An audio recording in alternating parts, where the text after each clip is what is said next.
Hey guys, welcome to episode 254 of 4Play Animecast. It is 10:15 p.m. Eastern Standard Time over on the east coast of the United States and Canada as well. Um, tw 24th of August, so nearly end of August, and we are doing back-to-back weekly podcasts for a little bit just to catch up on our schedule. We'll have one more episode after this for our summer 2024 reviews, and then we're going to head straight into the fall preview show. But again, we are here with another episode when we're getting it a little bit more. I think we got through a lot of the good series, and then we're starting to scrape for the barrel a little bit here. But we'll see. But yeah, again, I am your host, Spire, and with me are my co-hosts here, Near, Hello. Dark, Hello. and Toast. Air pollution. Yeah, Toast had a great time. I guess do you want to start us off real quick, Toast? Your Oh, past week, I guess. week? Yeah, because it's been Yeah, we had a just a week podcast last before. week, bro. Yeah, last week. Uh, So I don't know what happened last week. That's a good question. nothing. I think you've had a pretty quiet week, other than the recent event you attended just today, right? What? What event? I Just didn't go some to random Anime event. New York. No, I No. didn't go to Anime New York. I was just sitting waiting for it. Okay. You watched it though, right? Uh, What? you watched the concert, right? What concert? The Hall Live concert. Oh yeah, I watched it. It's pretty good. Pretty good. Okay. Dark, you should have been there. Yeah. What? Did you see the line? The pictures of the line? Yeah, I did. I'm surprised they could fit that many people in there. It's all what is it? Yeah. It's premeditated seating. What is it called? Predetermined seating. Reserve? So yeah, Yeah. reserve seats. Yeah, so yeah, that's fine. Different from when I waited in line forever. But What? what? No, I was just like, I also saw the X number of tweets about the Lions that are just like literally doing a game of Snake around the various buildings and messing with traffic and all of that. And I was just like, Firefighters were there too. okay. That was fun. What is I Hololive? Asked the firefighters. Yeah. I was a little bit, as I usually am these days. I became a little bit frightened of Hololive fans You big. too after seeing those tweets. I'm pretty sure Hololive fans in the open are nice, friendly people. Unlike the In other the companies' open. people. Yeah. In the If you have the same interests, you can get along with them. Unlike the other company who will throw you to the wolves if you like this other person.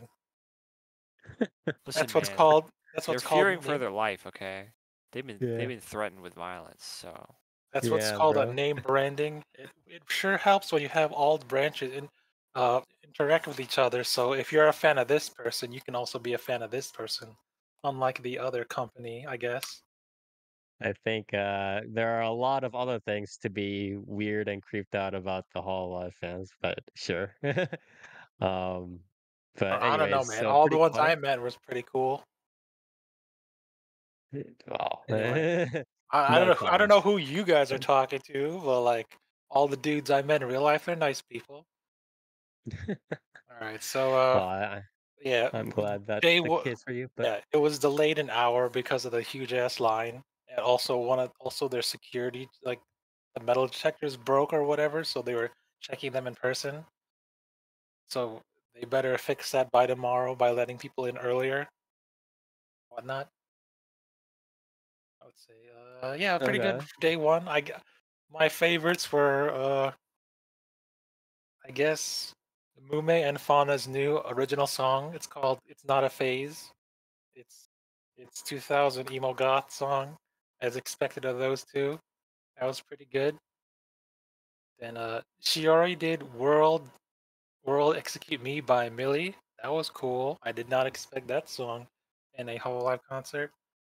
Uh, and then the Fauna's solo song was "Stay with Me," which is an auto classic. Speaking of auto classics, Crony's solo song was "Boca della Margarita. You know, the I Hate You song. That's also an auto classic. Cool. But yeah, very, very cool songs. I'd rate it like an 8 or a 9 out of 10. Good Okay. crowd and whatnot. Like the only downside was you know, getting into the theater, I guess, but I didn't have that problem because I wasn't there. Yeah. So, but yeah, day two is gonna be pretty interesting because a lot of the members there did not have their solo songs, so we're waiting on them for day two. Yeah, Okay. check it out if you can. I recommend it. Suise was there too. She said she hates salad and likes pizza. That was cool. All right. Yeah. Anything else other than the concert? I don't We got know. pretty, I guess, pretty quiet overall.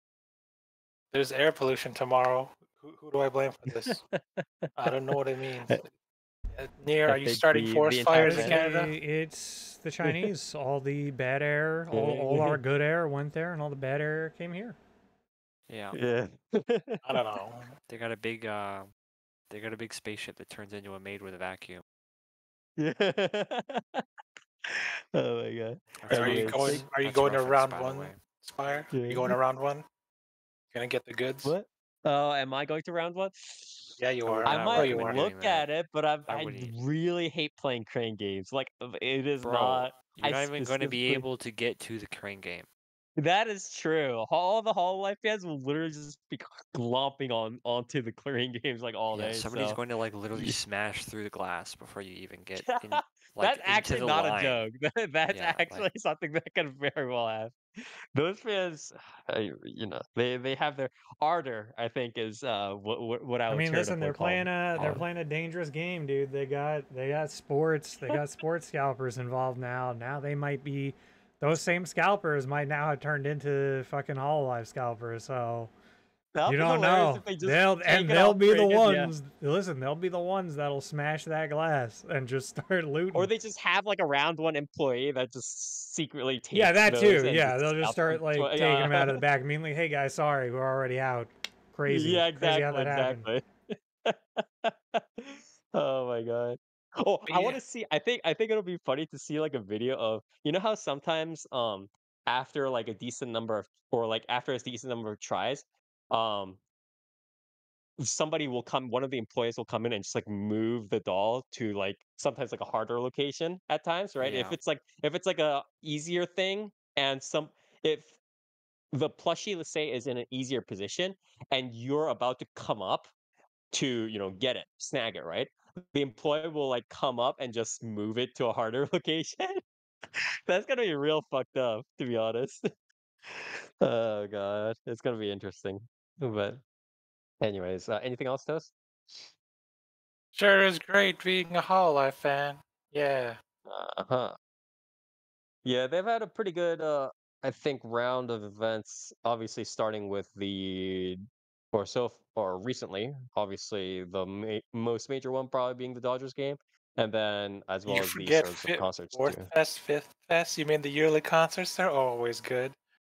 I wouldn't Yeah, know yeah, since the other company doesn't seem to want to give us the concerts. Well, they did that. What is it? Was it AR Live, which is only digital, and it kind of looked pretty horrendous. I watched it. It was their models are kind of weird, and also the lighting was super dark. I don't know why. Mhm. Yeah. So pretty quiet overall, Toast. I guess. Thank you for your week. Who do you Near. What think about has you? the best model in the EN branch Spire? There's only Doesn't one correct matter. answer. I Yes, it don't. I does. don't. I don't watch This guy. models. I don't This watch model guy. releases. Shit. This So guy. like watching Near, tell VTubers him who for has the like the best model model in releases is Hololive EN. so like oh my god.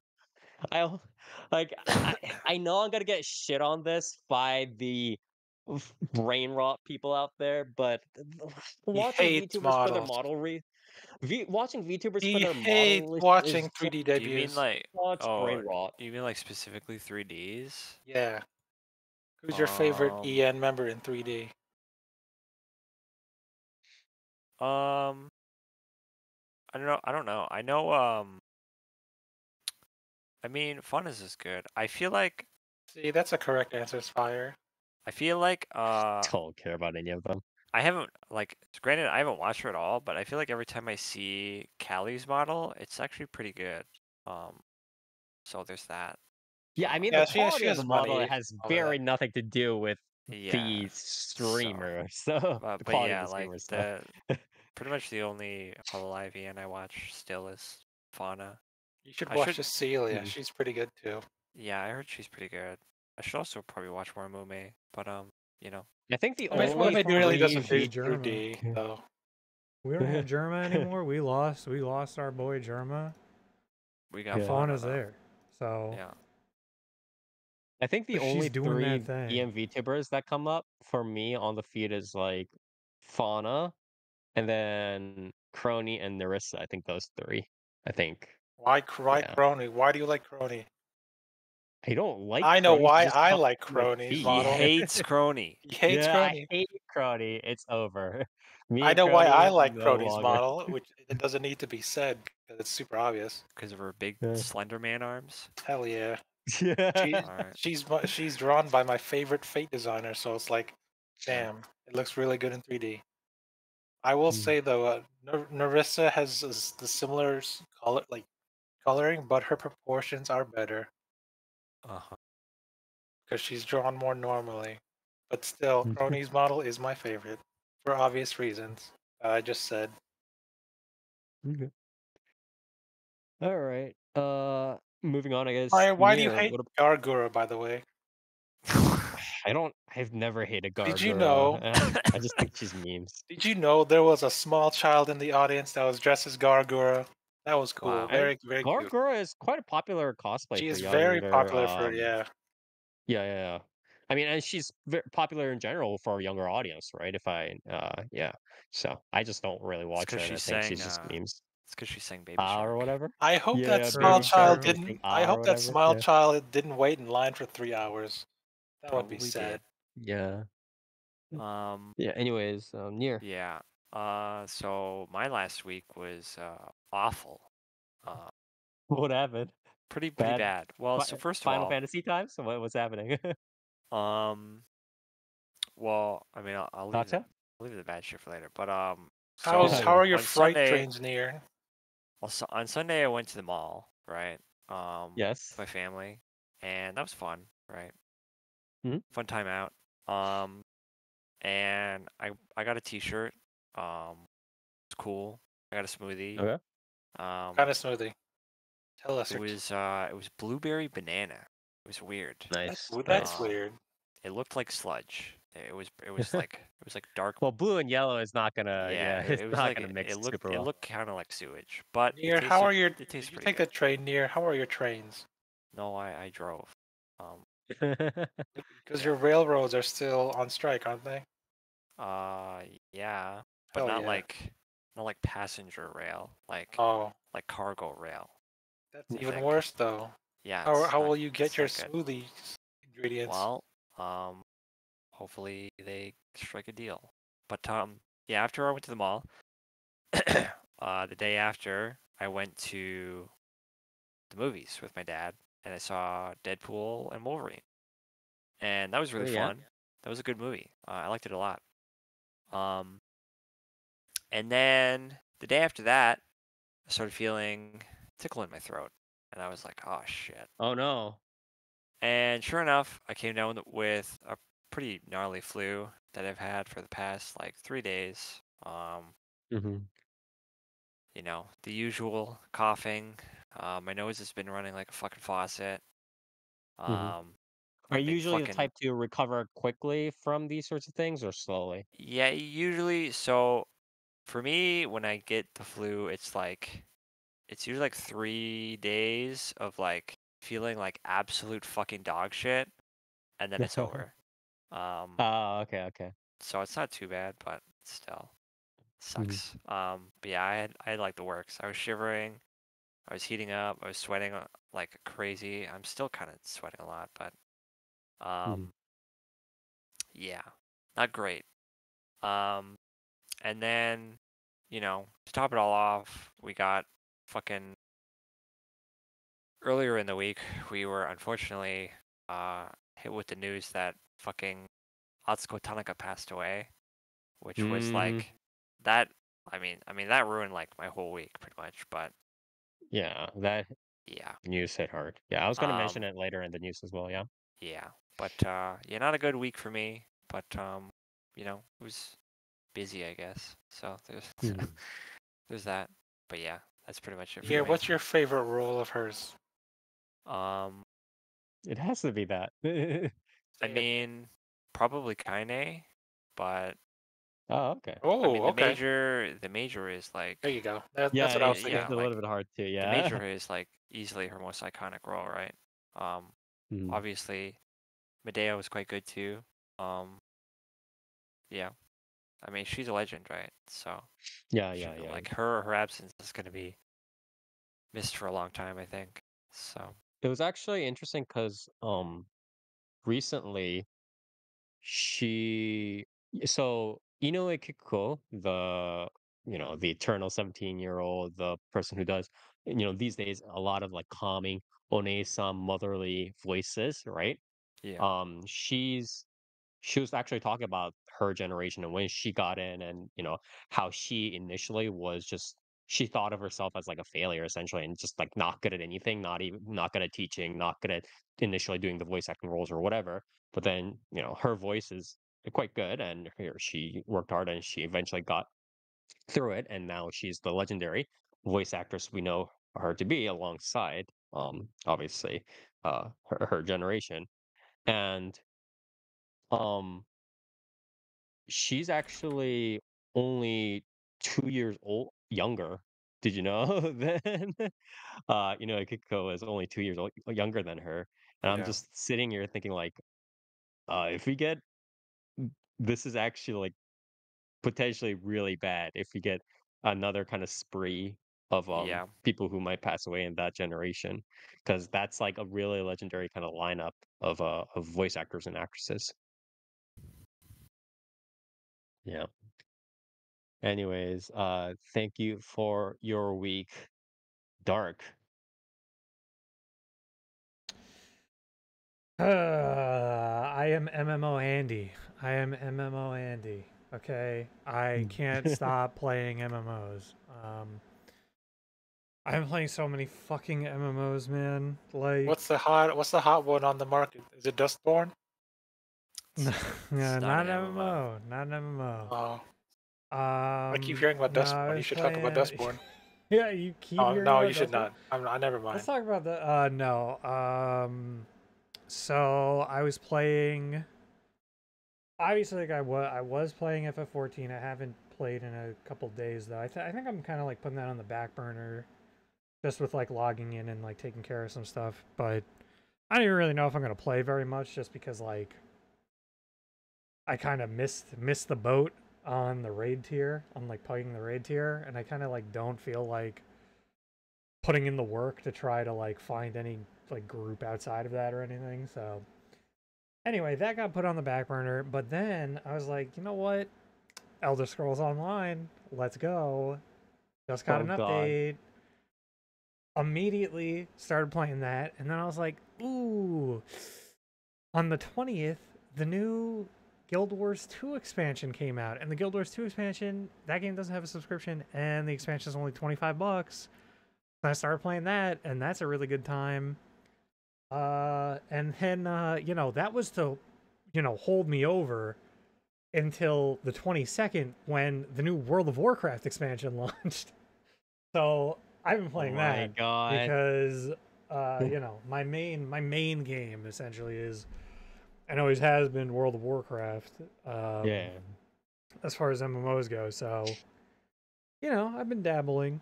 And then outside of that, I just recovered, got my account back for Star Wars: The Old Republic. So because Jesus Christ, man. WoW's first season doesn't even start until the 26th, or not even. No, it doesn't even start until after that. WoW, I can't even do like decent anything really, end game or weeklies or anything until the 26th, because we're still in the early access period. So I could just level guys, and it's like, I already hit max level. So, do I want to level more? Not really right now. So, I guess I'm also gonna try some SWTOR again.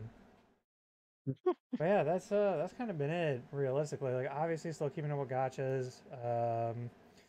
Gacha held back in the Nikkei because they're finally doing an event that I am remotely interested in. Which is the new Ava event. So I've been doing that again, and also Zenless Zone Zero. Did you get her? Oh, Asuka, yeah, I got her in like 30 rolls, I think. So, you know, got decently lucky, but that was also who are the all units? of my resources right now. Who are the units? It's Oscar, Ray, Mari, Of course. Misato's welfare. No yeah, Misato's Shinji. an SR. Oh, No, dear. Nikkei doesn't have men. no, Nikkei does not feature. The only man What that about, Nikkei features is fucking the most based individual, Anderson. Well, actually, that's not the only male, but that's the only male we like, voiced by Sugita. What's the dude's name that was an angel? Kaoru? Was that Kaoru? Yeah. Why wasn't he there? Because he's a man.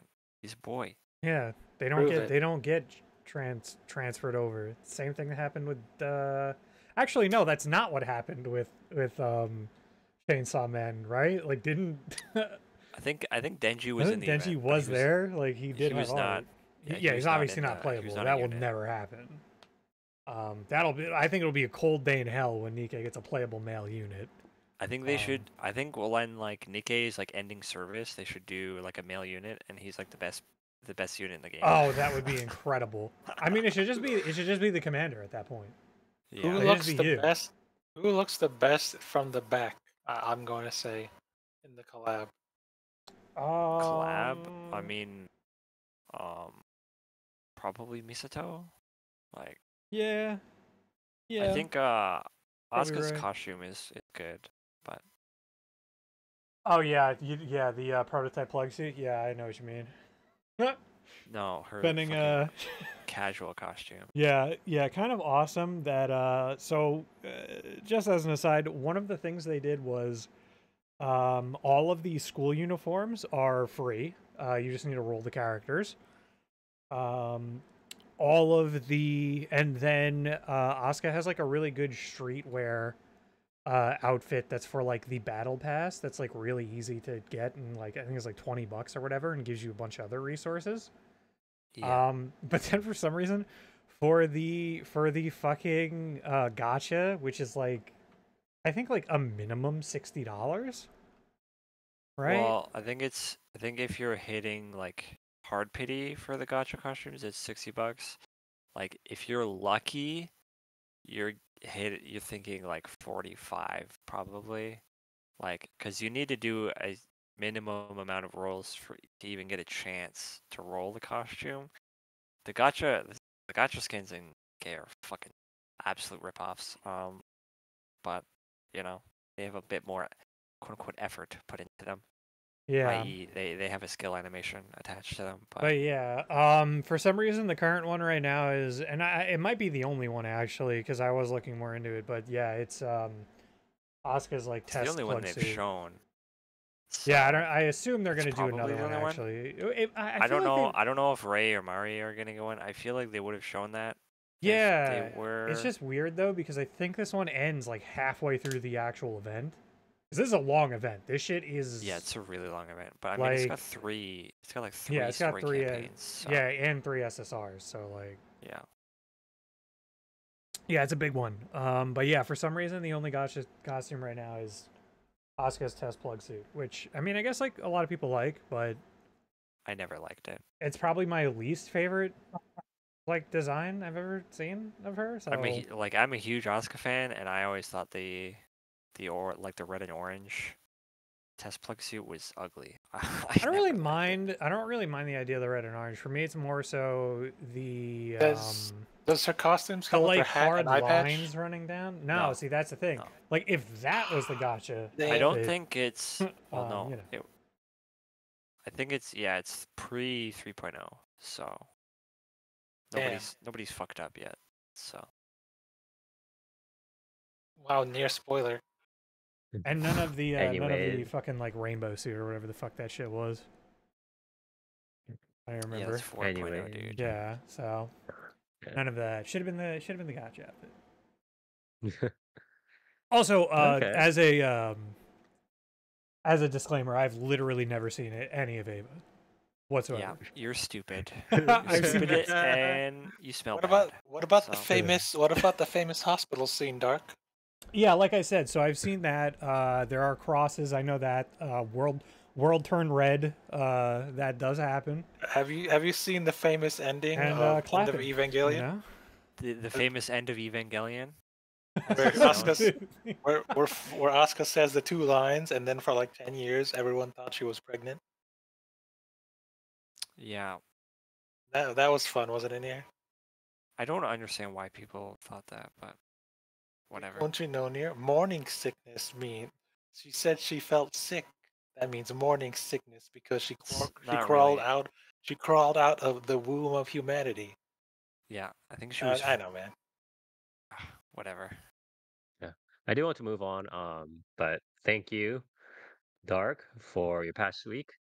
I guess just running up, I have still been trying to recover from jet lag because I'm slow and dumb, and Yeah. also Okay. sometimes I Okay. still sleep Okay, Mr. bad schedules, President. and I'm also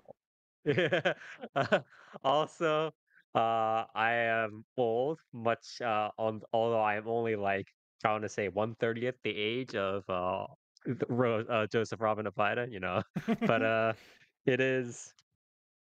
It's actually kind of sad because I, I ended up getting one of those shiatsu back massager machine stuff, like chair machine kind of stuff, Bro. from What did you Amazon, just spend? because How much? what? Oh, How it much? was it was it's not like a full chair. It's like one of those things that you can put on chairs, you know what I mean? But it has like the massager kind of like whirly gig kind of stuff.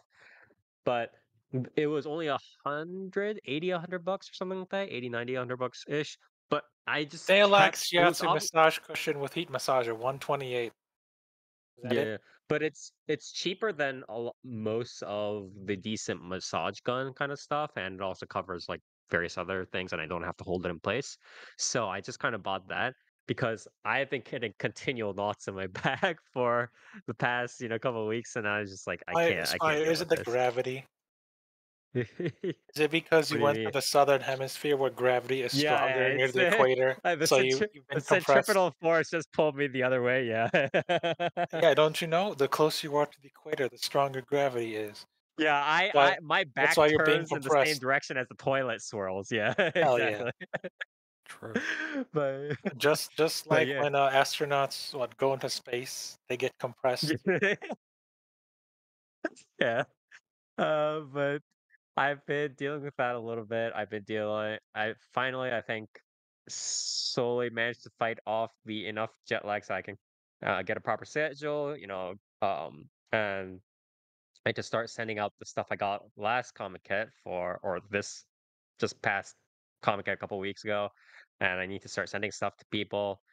And I am seriously considering potentially just starting to go to only Winter Comic Con because, as I mentioned, I think last episode, during the week I was there for Summer Comic Con, I narrowly dodged two earthquakes, a tropical storm, and two typhoons.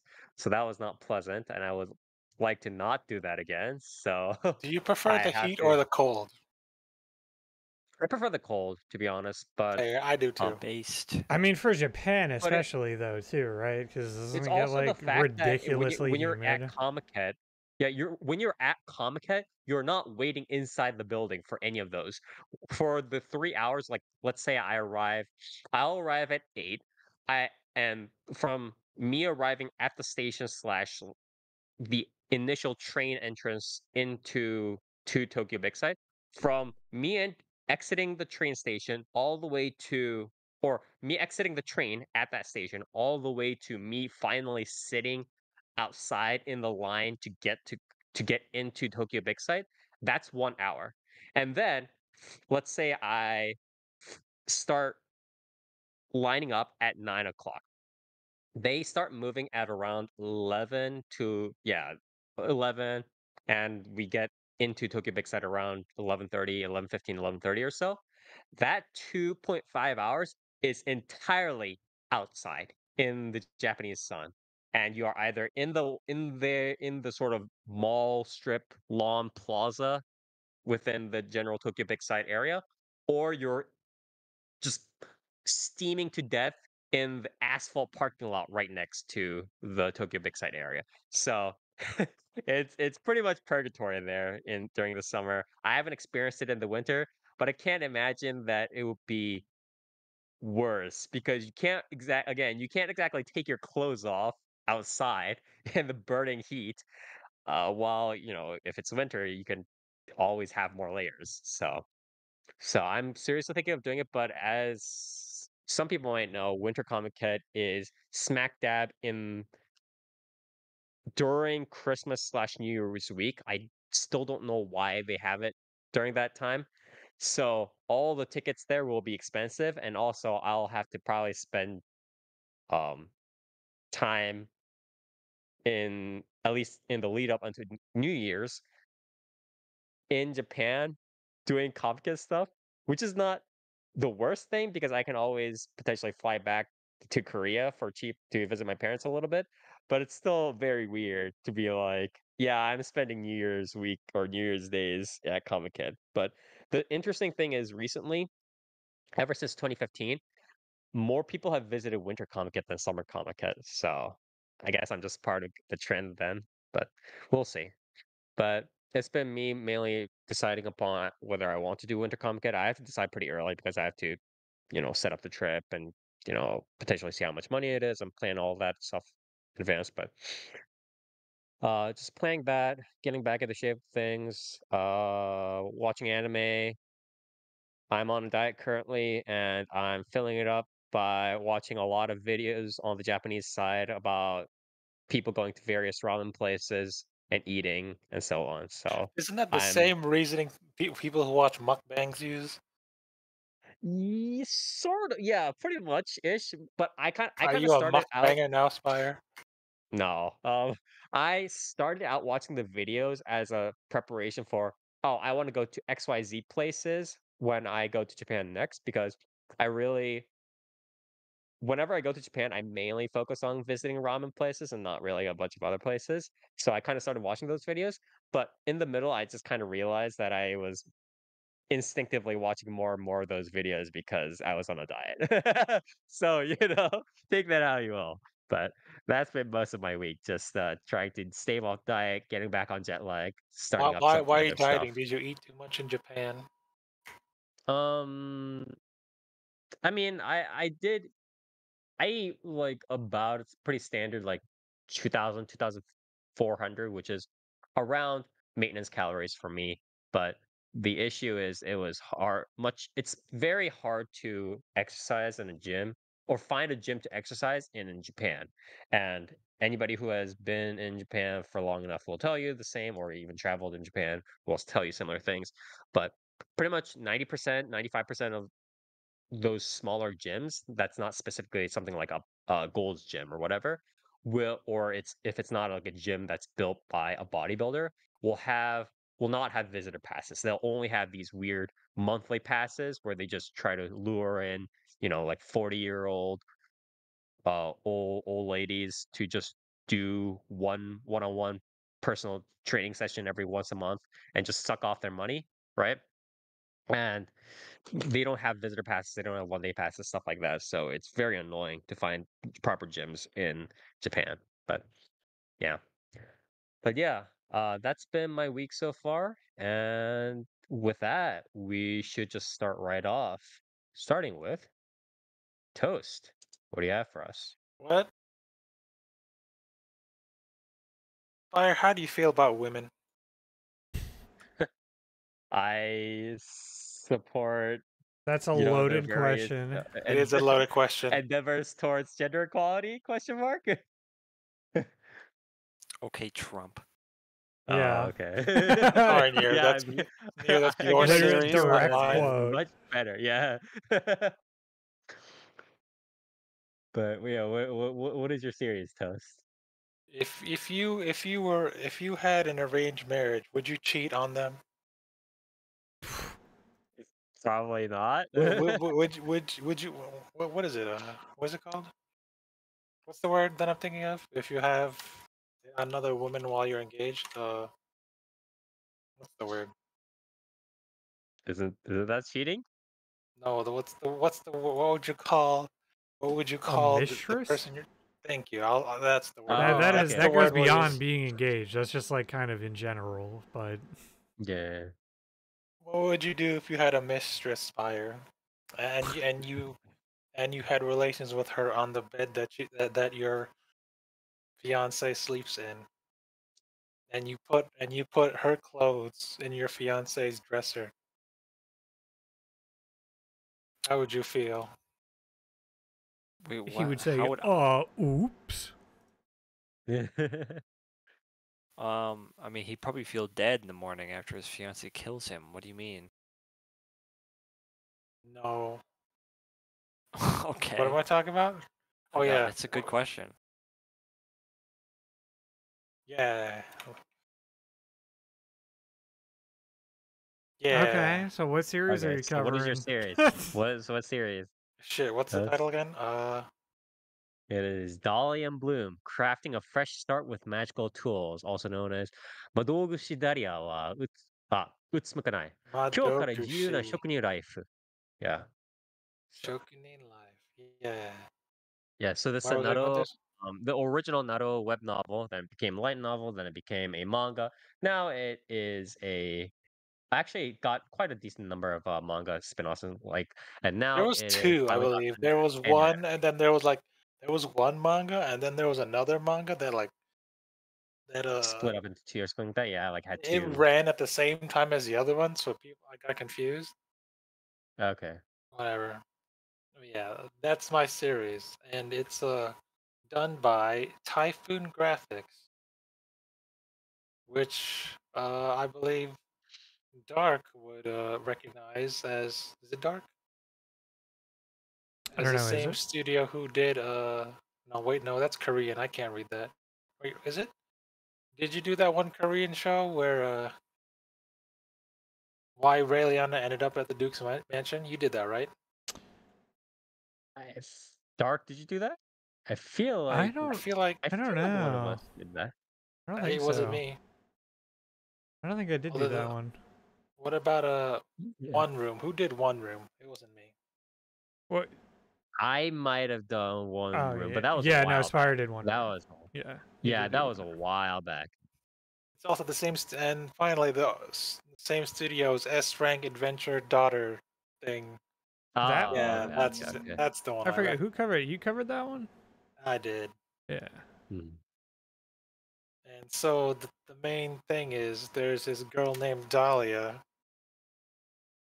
and she died. The end. Okay. Oh, GG. that's the beginning Pack it up. because this is an Yeah. isekai. Yeah, she was an office worker that died, and she got reincarnated as Dahlia, who is the daughter of a they call it like a magic artificer. I don't like that word. Magic device inventor. I Artificer guess sounds like a dungeon instead magical of tool, dungeon. magical crafter. Just it's like a crafter, right? It's like I would call it like a magical artisan or something like that. But yeah. artificer is like that's like Craftsman. a D and yeah, it's like a D Yeah. and D term, isn't it? Like artificer. Yeah, I I mean mean, it's like it's a a general general fantasy fantasy term. term. But Yeah. yeah. Just magical craftsman, I guess. Magic craftsman, whatever. Yeah. Yeah. So Yeah. Anyways. what's her father's name? Oh yeah. So yeah, she's the daughter of Carlo Uh-huh. Rossetti, and he's a famous magic artificer, whatever I'll call it that. And they make magic tools together. But because this is an isekai, you have to have the isekai advantage, right? So can you guess what Dahlia's magic isekai cheat skill is? What is it? Being able to make any craft Take a guess, Fire. by thinking about it. What's her isekai cheat skill? Isn't it just probably something that's just like power up magic craft or Incorrect. something like that It's next time? What is nothing. Her Whoa. only Oh, isekai, classic, yeah. her only isekai cheat skill is that she is a magic artificer of household household magic tools and whatnot. So one of her first magic tools is, can you guess, Spire? Guess a household daily life magical tool that girls cannot live without. That girls cannot Mirror. live without? Magic mirror. Close. Uh, No, but no. um, It's in I would say it's in the same room as a magic mirror. Magic makeup battle station. That's also close in the same room. so like a brush, a broom, something? It's What is also it? I don't close. know. A broom? Wow, Spire. I don't Dare know. you. It's correct. It is a hair dryer. A So hair, oh, a hair dryer. Okay, she has okay. the isekai skills of being able to visualize household objects and making them easier for daily life. Because Mm. one of her childhood friends was like, I want to become a hairstylist one day, but it's so hard to clean and clean hair and dry it after a bath. So he was like, oh, I'll make this hair dryer using fire and wind stones, because as a magic artificer, most of the magic they use is from magic stones. They don't cast spells or anything, but they can imbue engravings and whatnot with magical circles or whatnot. And then she nearly blows herself up and creates a flamethrower. That was cool and whatnot. Yeah. And when she gets older, um, she gets engaged to some dude named Tobias Orlando from the Orlando company. And Tobias is like the senior apprentice of her father. And the reason why they got engaged because their dads were friends with each other, and because Dahlia is a woman, some people might try to take advantage of her because she's a woman who's a magic craftsman and whatnot. So they get engaged in order to protect her from those ne'er-do-wellers that might do something to her. And so they're engaged for like 2 years when Dahlia's 18 or like 19 or so, till he's 20. But then it turns out Tobias Orlando was like, sorry, I like this other girl. I think she's what's the term? No, not secretary. Who's man? My mind's blanking. What's the term for the person who sits at the front desk of an Adventurers Guild? Handler? Secretary? Is it just secretary? Whatever. We'll say I think it's secretary. Like a secretary, guild or master, they or No, not no, no, the no, no. It's master. not the. It's like I think they call it Receptionist? clerk. Your receptionist Oh, clerk. yeah, Yeah, it could be receptionist or receptionist, clerk could or be whatever. Yeah, clerk. your reception. Yeah. So yeah, You're right. It's she's a receptionist, and because this is an isekai story with a female protagonist, it falls into the subgenre of the villainous kind of thing, where in this one, Dahlia's the villainess. Mhm. She falls in the villainous role, and Amelia, I believe that's the receptionist's name, is the heroine route. Is the heroine, so he falls in love with her, and he's all like, "Sorry, Oh, Dahlia, okay. please break up with me." And she's like, "Okay." So there's a bit of that. And then So is it? once Yeah. he annuls the engagement, so far there's 8 episodes in, but like I would say the majority half of like episodes 1 through 6, so half the season Yeah. is mostly about is the villainous story arc where Dahlia and Dahlia has to deal with Right. like the fallout of Yeah. breaking up the engagement, and then the backlash that Tobias gets because is it the villain Right. thing where, oh, I annulled our engagement, but you have to, but No, it's a little bit because he's an different because idiot. it's like, yeah. It's like I know what you're talking about. It's like you are sort of correct in the whole.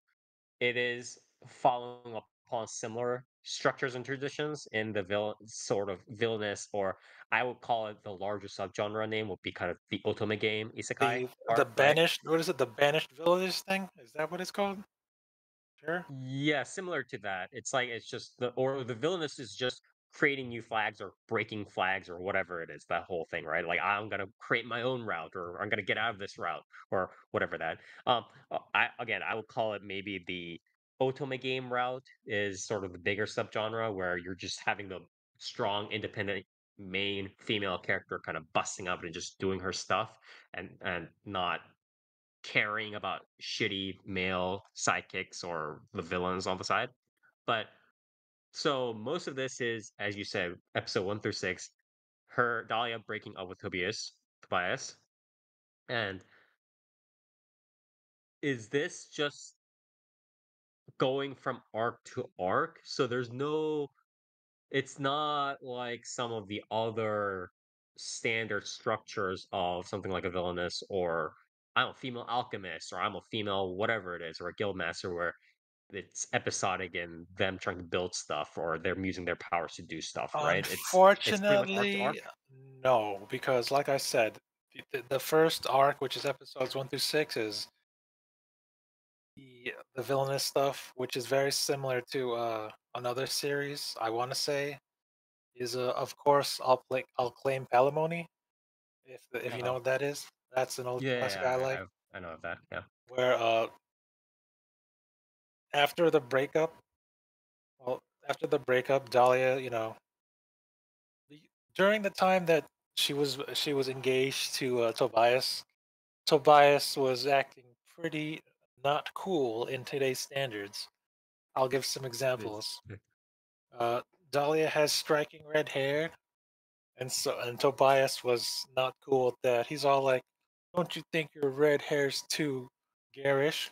Maybe you should dye it brown, like your father." And she's like, "Okay." Also, your glasses are too showy. Maybe you should use black, was it black frames instead of silver or whatever? She's like, okay, man, whatever. He was also like, don't drink too much in the day. You look stupid. And it's like, bro, come on. Those are telltale signs of an abusive relationship, if you ask Oh me. wait, telltale sign of an abusive relationship. Hey, honey, maybe like cool it on the day drinking. You know? Maybe you should dress uglier and wear darker colors so you don't stand out. And it's like, why is this even here? Can I? And the reason is because Dahlia's like this super prodigy, magical art craftsman, and he's not. So he was jealous of her and tried to make her less stand out so he could stand out, but ends up backfiring because everyone in the town was friends with Dahlia's dad. So the minute the engagement was nulled, everyone's like, damn, Dahlia, what'd he do to you?" They're all on her side because they all liked her father, and apparently he's been going around collecting favors for his daughter, so when she needs it. And there's a lot of that. Yeah. Can I also ask, is most of this story based around how the main female character kind of develops her skills and how that sort of affects the world? Or is it focused more on her relationship with the various boys and, that sort of Yeah, setting? that's the second one. It's Okay. story wise. So far the only magic thing she's made. In the first arc, the first one It's to it's six six episodes? Okay. is the hair dryer Jesus Christ. and the hair dryer she made when she was a little girl and waterproof fabric. That's it. Jesus Because Christ. She a could have at least lot made one other thing. Come on. well, thankfully the story picks up after the first 6 episodes, but Okay. yeah, because it's a lot more to deal with. Like, oh hey, I made this waterproof fabric, and I made a patent for it. But since I was engaged to Tobias, it's something like he tried to get. No, well, no, it was not waterproof fabric. Waterproof fabric is the reason why a lot of well, okay, so she made waterproof fabric, and everyone's like, "Wow, damn, you actually helped us," because raincoats did not exist, and she used it by like mixing slimes together, so that because slimes will repel water. And she also made another artifact, which is like a small portable stove. Oh, the She made it. classic. She made it when she was still engaged to Tobias, and apparently they had a joint account. So I guess Tobias was running out of money or something because he registered the patent to the trade guild under his name only for the magical stove, even though Dahlia did everything. They bring it up, and Tobias is like, "Well, we were married, or we were engaged when I brought up the patent. So could you just put it under my name, and then if any problems arise, I'll just bring him to you?" And she's like, "No, I made that stove, loser. Like, put it under my name, What the fuck? or there's going to be some repercussions, like penalty wise with the Right, guild." right, right. And he's all like, "Well," and because he's the jealous type, he's jealous of her skills. He was like, "Well, I I own the Orlando Trade Company, which deals with magical items and stuff. So if you don't give me this patent, I'll stop making. I'll stop giving you materials. I'll stop working with you." And she was like, "Damn, okay." And so she cuts her ties with him, and then she's all like, "Oh, now I can't get any materials. I have to. How will I get materials so I can make new objects?" And everyone's like, "Hey, you should start your own company." And she makes her own Rossetti company because remember when I said that her father was basically influential to everyone in town, so she gets like Yeah. guarantors immediately to start her company and whatnot. Where am I going with this? I guess that So was wait, like the big. have you read Yeah, this? I read this. Um. Okay, I okay. read the manga So and what whatnot. is the sec? I guess. Fuck, I So I can't ask guess for that what would second. be. I guess that would be like the major arc. She's free and independent of like Tobias. So Can I ask? Can I ask she if I don't want to ask for spoilers. Can I ask whether the second arc involves much more like free form crafting and like yeah traveling yeah it around and like does. okay, so it's much less of the whole like oh I'm gonna break up or where's this dude and blah Because blah blah. like I It's said, less of after that. 6 episodes, the engagement is null. She's starting her own company. She dyes her hair back to normal. She starts dressing better, and I was like, damn, she's hot. Uh huh. And that's where she meets Okay. the I guess the male lead of the story. Right, Because right, right. when she was going out of town to get materials, she encounters was it a member of the royal guard named Wilfred Scalfaroto? Right, what? Don't even know these names. We Yeah. just call him Wolf. We just Wilfred call him Wolf. Scalfaroto. Yeah. But yeah, and he's the male lead because he's handsome, and he encounters Dahlia, and she helps him. After he's been injured by a wyvern and whatnot, and then they make friends, and he becomes more interested in her and her magic tools, and they become friends. Okay. But it's okay because he's a noble, which is the obvious thing of I've Another classic. you know uh the classic prince of if you don't if the prince of your country doesn't want you, then I'll take you, kind of thing. Yeah. Can I So yeah, also can I also say something? So I was reading through some of the Wikipedia descriptions for these characters, and for um what is it? Obviously, Tobias is whatever, but Wolfred, right? The guy. the person that Dahlia finds, the ninja person during the second arc or whatever, or during the start, at least from the start of the second arc, it says he is cursed with good looks that make him easily recognizable and desirable. And Oh, I, I can explain that. He's got mm, golden eyes, fire, like a wolf. Get it? mm, Because wolves have golden eyes. And everyone's like, like damn, your Tokidoki eyes and are shit. Like, maybe? I don't know. He's got golden no. eyes. It's the rare. And everyone's like, apparently he has problems with women because he's super handsome. And it's like, okay. But you know, Dolly's the only one who doesn't really care about that because she likes her magic Mhm. tools. Okay. And you bring that up because you know, after they meet, they have fun together. In the second arc, she immediately makes like 2 magic tools in Okay, so like 2 the second episodes. arc is the real sort of what Yeah. everybody kind The, of wants. the Yeah, first yeah. one's the Okay, okay, prologue, or you know, the villainous okay. stuff. The Okay, second one's okay, like okay. they were talking about it because you know he's a member of the royal guard, and he's all like, "Oh, I want a magic sword like the other cool dudes have. Wouldn't it be cool?" So you Now the know, follow-up question. Now the follow-up question I have for you is: have there been any news of a potential second season? Because I feel like a second season would help in the whole, not having to deal with 6 episodes of this prologue kind of stuff.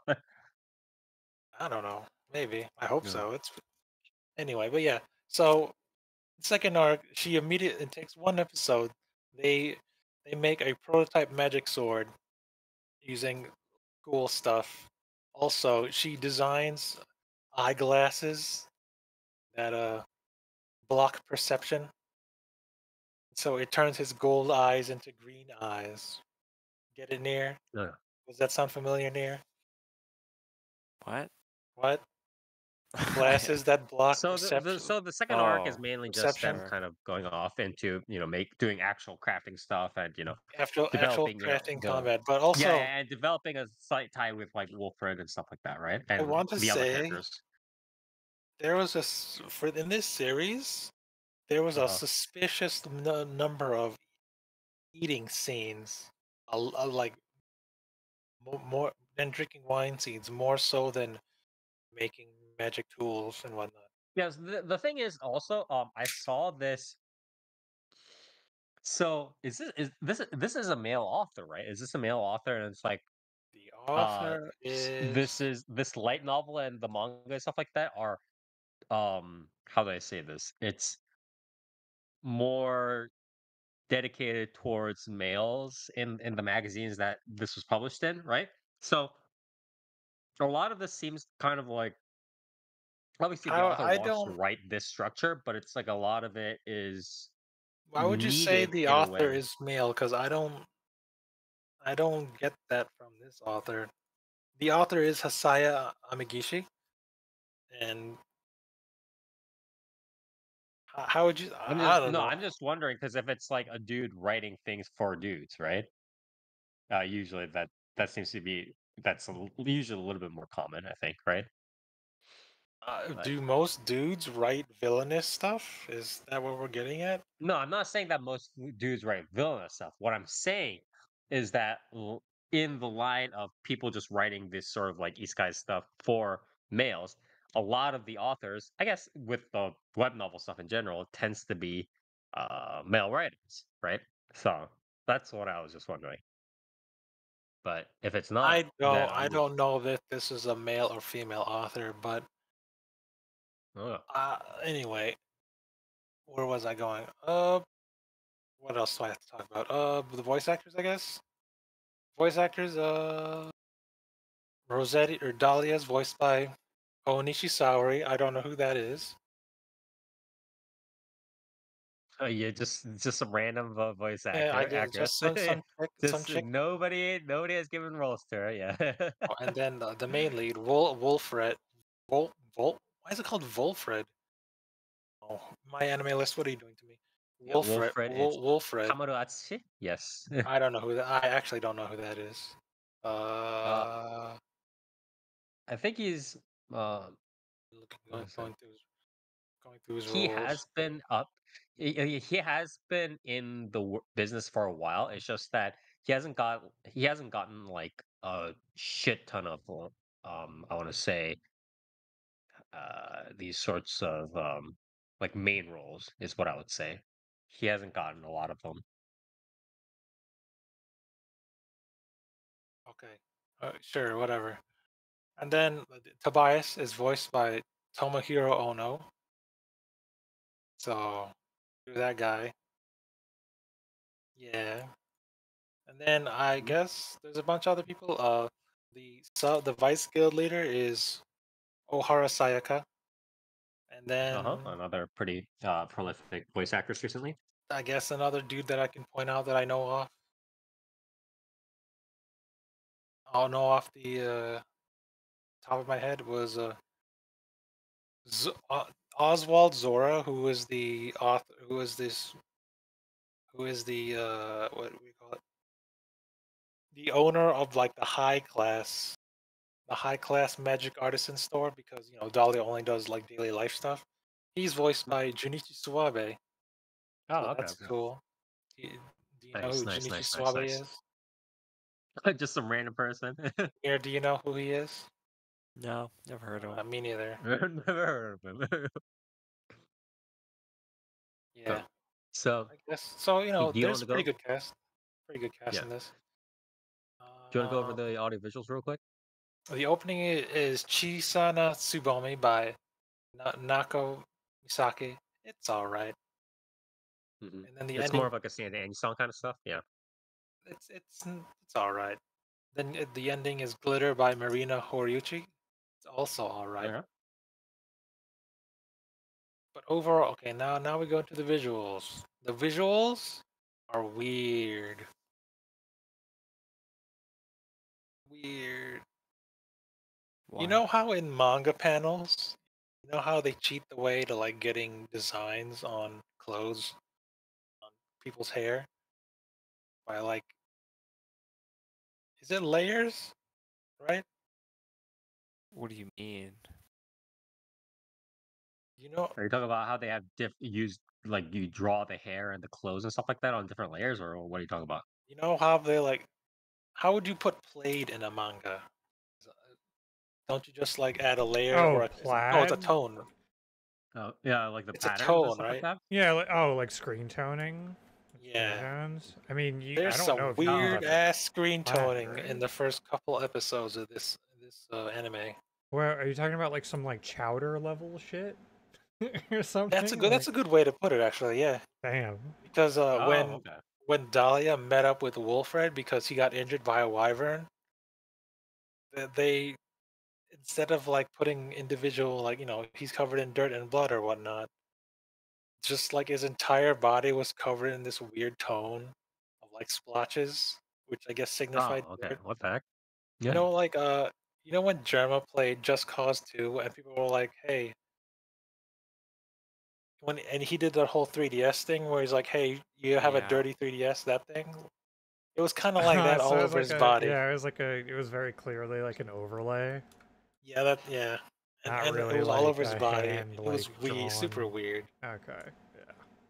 I don't know who to blame for that. Maybe it's the other studio because this has two studios. The first studio is Typhoon Graphics. The other studio's Magica Infos. I don't know what that means. I've never heard of that studio either. Yeah, I believe I had the same problems with like these weird tones as I did when I watched S rank Daughter Bokensha Oh, Adventure. okay, okay. Then it must be like So one of those. It must be one of the art directors or I somebody guess. in there, or like somebody who's doing some. Yeah, it might be one of the art directors. Also, there's a lot of weird CG that was used in the first Uh-oh. few episodes. Uh-oh. I looked it up, and the 3D CG is done by some dude named Kenta Doi, and it says What on his else did he Twitter do? that I don't know. I didn't look. It says on his Twitter bio that he doesn't use AI, and I'm like, Wow. Okay, It sure. specifically says he doesn't use AI. I mean, that is a Yeah, very okay. I current, like, googled it. Japanese artist fucking thing to do right I now. googled it. Translate bio. It says I don't use AI at like the last sentence. Right. I'm just saying there's some. Most of the backgrounds are CG. but they're CG in a way that they don't change at all. If you know what I mean. So they're like really static, you mean? Yeah, Or really static backgrounds, and you can tell that like over and over again with the same shots. But I wouldn't say that's necessarily a bad thing because it's consistent. Because Dahlia lives in this like rundown old tower, and the tower looks nice. I don't really have any complaints with like how the CG moves. It's just weird how it's pretty consistent throughout. So I don't know whether that's an actual complaint or not. But yeah, they use CG for most of the backgrounds. Okay. And the plants and trees all look kind of weird, but they're consistent. Uh, So at least okay. they aren't weird CG horses. So Yeah, I mean, at least it's not just like the fingers of the main character being animated while she makes the crafts or whatever, right? It's like yeah, that. That's it's like also mostly something that it's the happens in like music backgrounds. series. Yeah. Okay. Yeah. So Yeah. That's fine. anyway, That's fine. what else? Overall though, Mhm. oh, other than the weird toxic relationship thing, um, I quite like this series. If I had to compare it to something else that I've also covered that in the same vein, like overall story feel, um, I would say the Saints Magic is Everywhere or Omniscient, whatever the title was. I also covered that, I think its magic power is omnipotent or something like that. Yeah, I think I know. Yeah, I know that where series. they take this ordinary, this ordinary girl gets isekai'd and she gets banished, and whatnot, but Yeah. Yeah. Yeah. Yeah. Yeah. she's not, but she meets up with other male protagonists, and she slowly comes out of her shell in a way, Mhm. and she becomes hot. What's the word for like plain? Uh, What? no. What's the term for plain girl in Japanese? It's not dojiko, right? No, that's something else. It's like Jimiko. Jimiko. Is it? Yeah. It's like a Jimiko is like a quiet, just Yeah, like yeah. literally. Yeah. Jimmy is just like plain. Yeah, but it's So yeah, Jimiko. they make Dahlia the Jimiko type because she dyed her hair to a muted color and whatnot while she was Mhm. engaged. But then when she Oh, okay, breaks the okay, okay, okay. engagement, she breaks out of her shell and becomes super hot. That would be Mm, and more confident in herself. But yeah, that's okay. that's what I meant when I say very same feel story tones as Saints Magic is Everywhere, and I like that one. Mhm, So naturally, I like this one mm, too. okay. The comeuppance that Tobias gets isn't as gratifying as other villainous stories. It's more grounded in reality because Tobias's brother comes in and he's all like, Do you know why our fathers or our father and her father wanted you to marry her?" And it's like it's because he said something to along the lines of, "You're not as good as her. Also, I'd hope that you'd be able to protect her from other people, from other near dwellers that would, try to take advantage of her and whatnot." So he got so by divorcing Dahlia, he got the short end of the stick. Yeah, They're yeah, yeah. basically saying like, "You idiot! She's way better than you, and you didn't have to be jealous of her." And because of that, our company is going to suffer by losing such ties to such a good magic craftsman and whatnot. Mhm. So it's pretty, I would say, more realistic. It's not as outlandish as like saying, "Oh, I'm the prince. I banish you to another country." Eh, You use The saint. prologue is a little bit more chewed upon, thought out, is what you want to say, right? Yeah, Than just like the whole isekai. Oh yeah, well I'm gonna just start off on my own life, and that's just one episode, and boom, like off we go, kind of thing. it's Is not sort as of cool as like saying like, "Oh, you're a fake." The prince is saying like, "You're the fake saint, and you must be banished." And then the saint's like, "Oh, okay. Well, if you found a better saint, I guess I'll remove the barrier that surrounds our kingdom and makes it peaceful.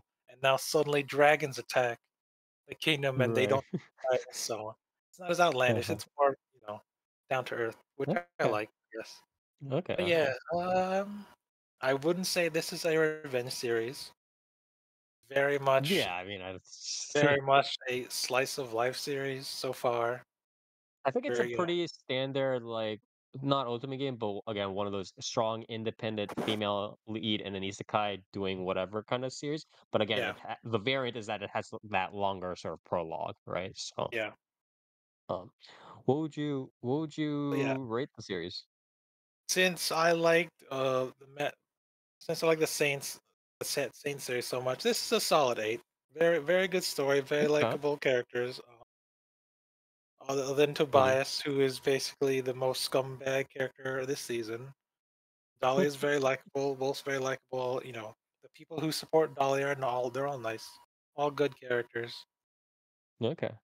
I, Pretty I don't good. have I don't have many negatives to say other than the weird tones they use in the first few episodes. But ever since Wolfred wasn't dirty anymore, they didn't have to use that weird dirt tone on him. So everything's clean. Okay. And yeah, very very slice of life. Very take it as you go kind of Yep. series. Shows you how to get out of a abusive relationship by being a strong, independent woman who Strong, needs no independent man. woman.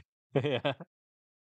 All So yeah, right. they did. Well, I would say they do the breakup a lot better than some other series right. because Right. It's not railroaded as much. Yeah. she's an older character. I would say Mhm. she died as an office lady, so she's not like a young girl. So Mhm. she's a lot more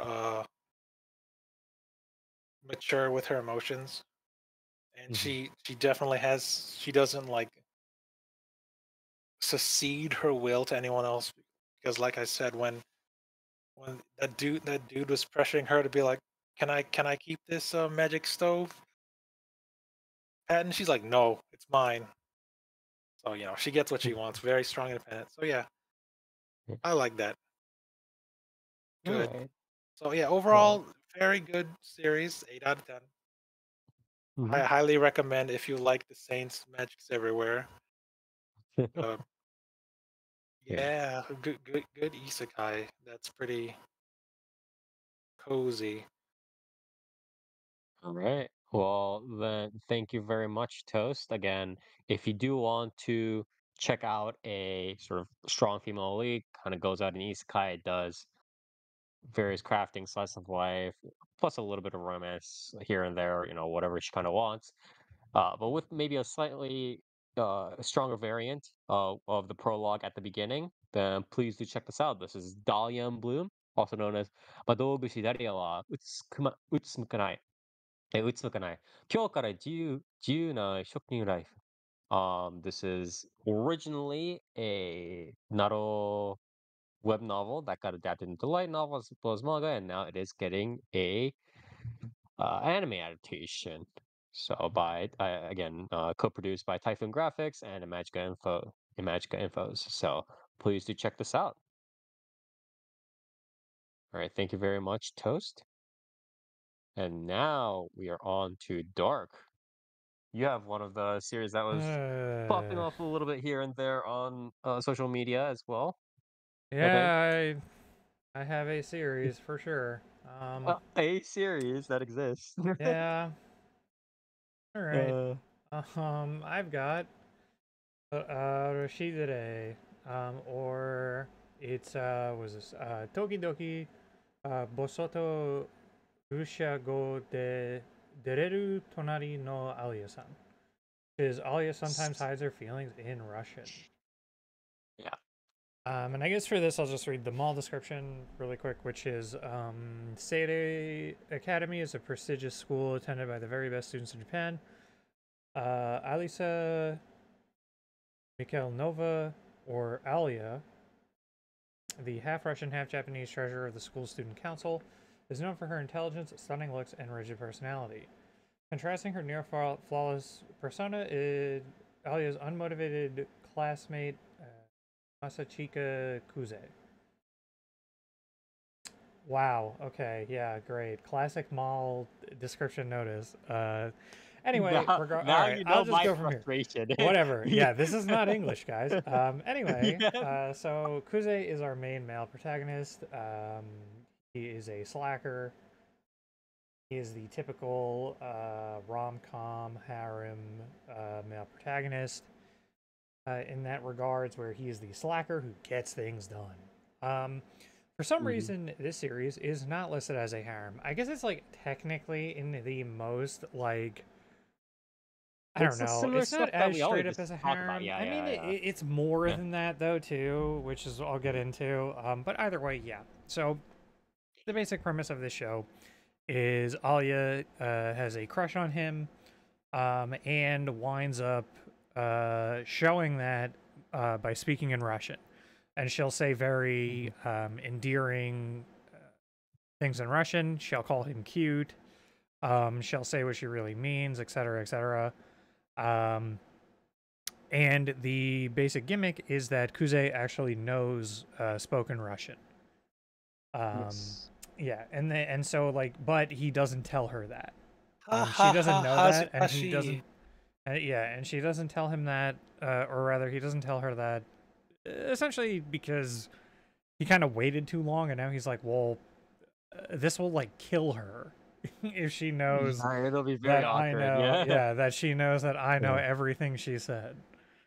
Yeah. And yeah, it kind of just goes from there. The first episode, my major disappointment, I will say, spoiler alert, I was pretty disappointed with this series so far. I will likely watch more, but the first episode opens very, very, very strong, I think.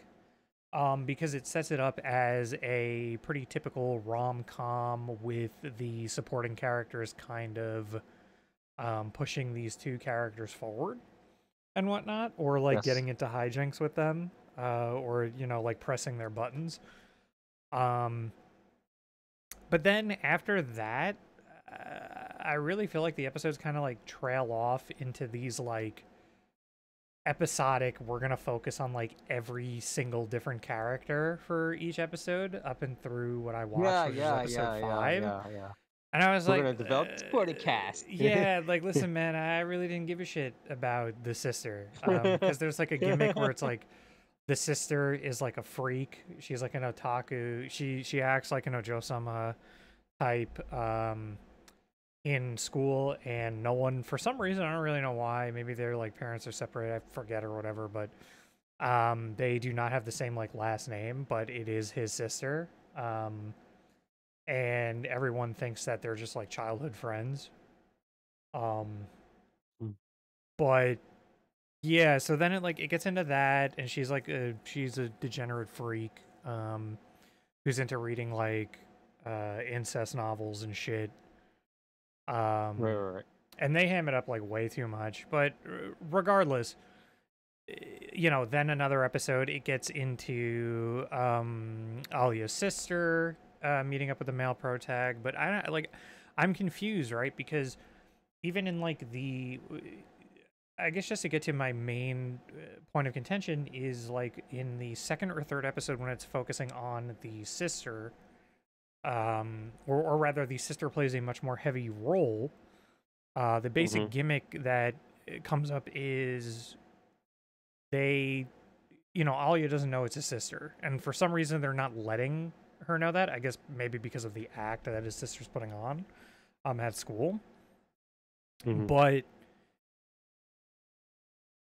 they kind of like his sister basically lets it slip that like they were in the same house and overnight, and she's currently like when they meet up, she's currently like wearing one of his t-shirts over like her shirt, or not t-shirt, one of his like dress shirts, in like a tomboyish like with jeans look that she's pulling off. Yeah. Et cetera, et cetera. And they drop like these lines where he's like, she just happened to show up and end up in my bed, et cetera, et cetera. And they kind of never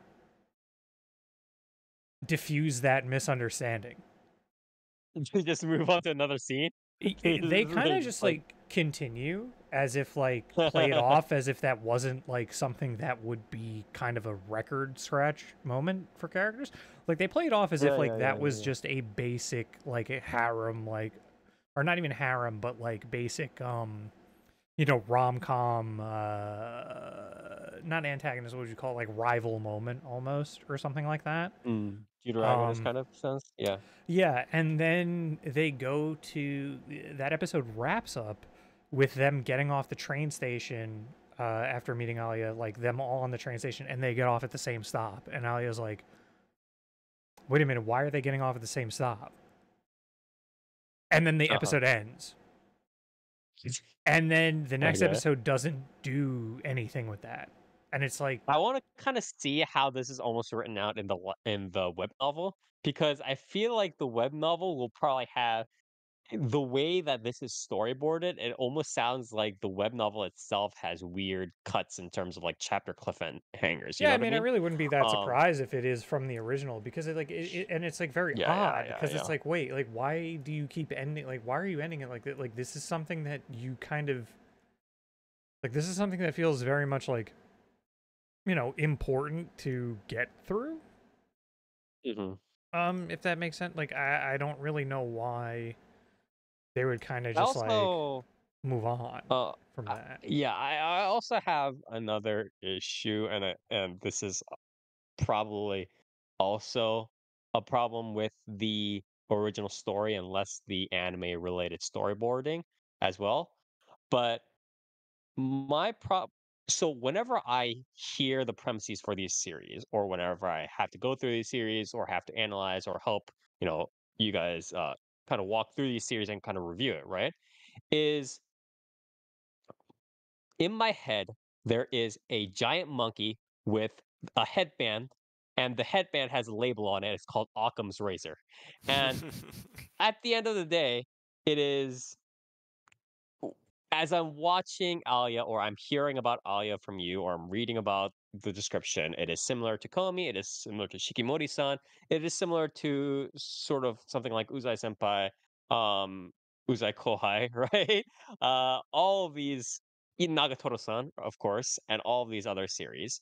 And what really most people want from these sorts of series, other than it magically, obviously, if it magically ended up being a really good dynamic story filled with deep interactions, that'd be one thing.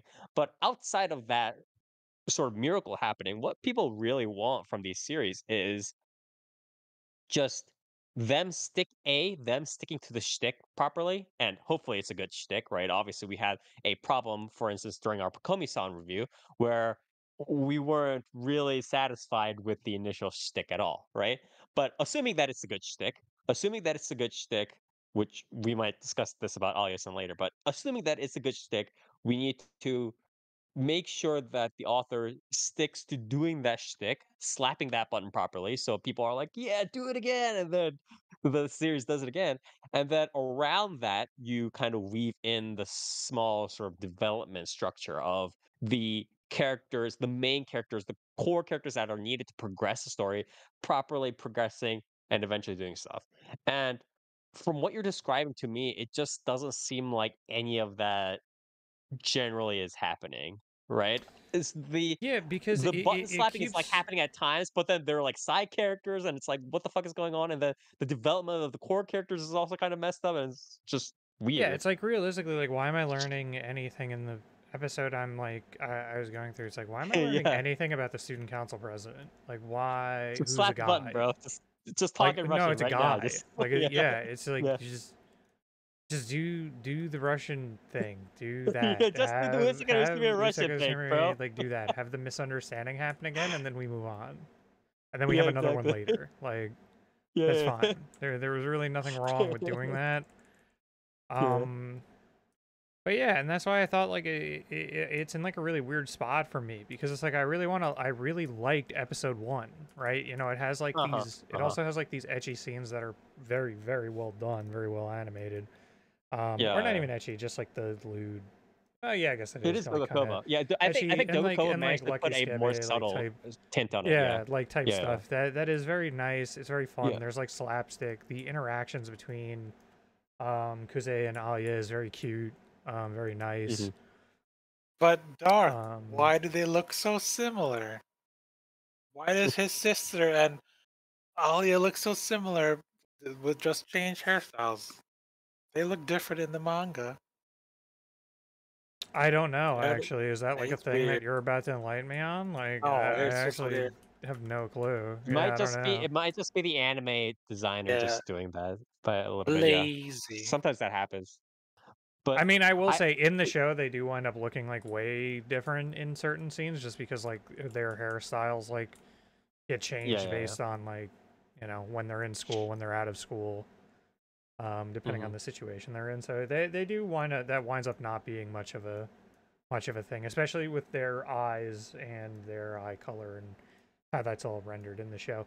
I will say this is a very pretty show, by the way. I will say that. Yes. Going along Again, with the ecchi Dogakobo just scenes bringing that out pretty good. yeah, this Yeah, is a yeah. very high tier. Even for Dogakobo, I feel like this is kind of like a cut Yeah, yeah, above yeah, yeah, what yeah. they normally do, which is Absolutely. also kind of nice.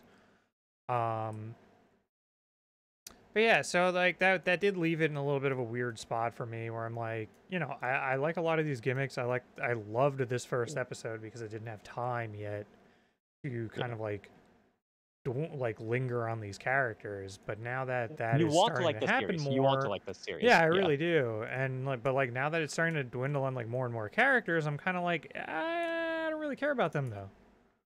Yeah, yeah, Um, exactly. like I kind of just want to see more Alya.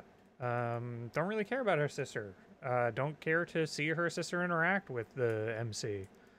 And that's why I feel like there are aspects of this that feel way more like a harem than it does like just the rom-com that it seemingly sets out to be, of more of a much more standard rom-com. From like everything Yeah, I've seen about I it, know what all you're the talking about. promo Again. about it, Yeah.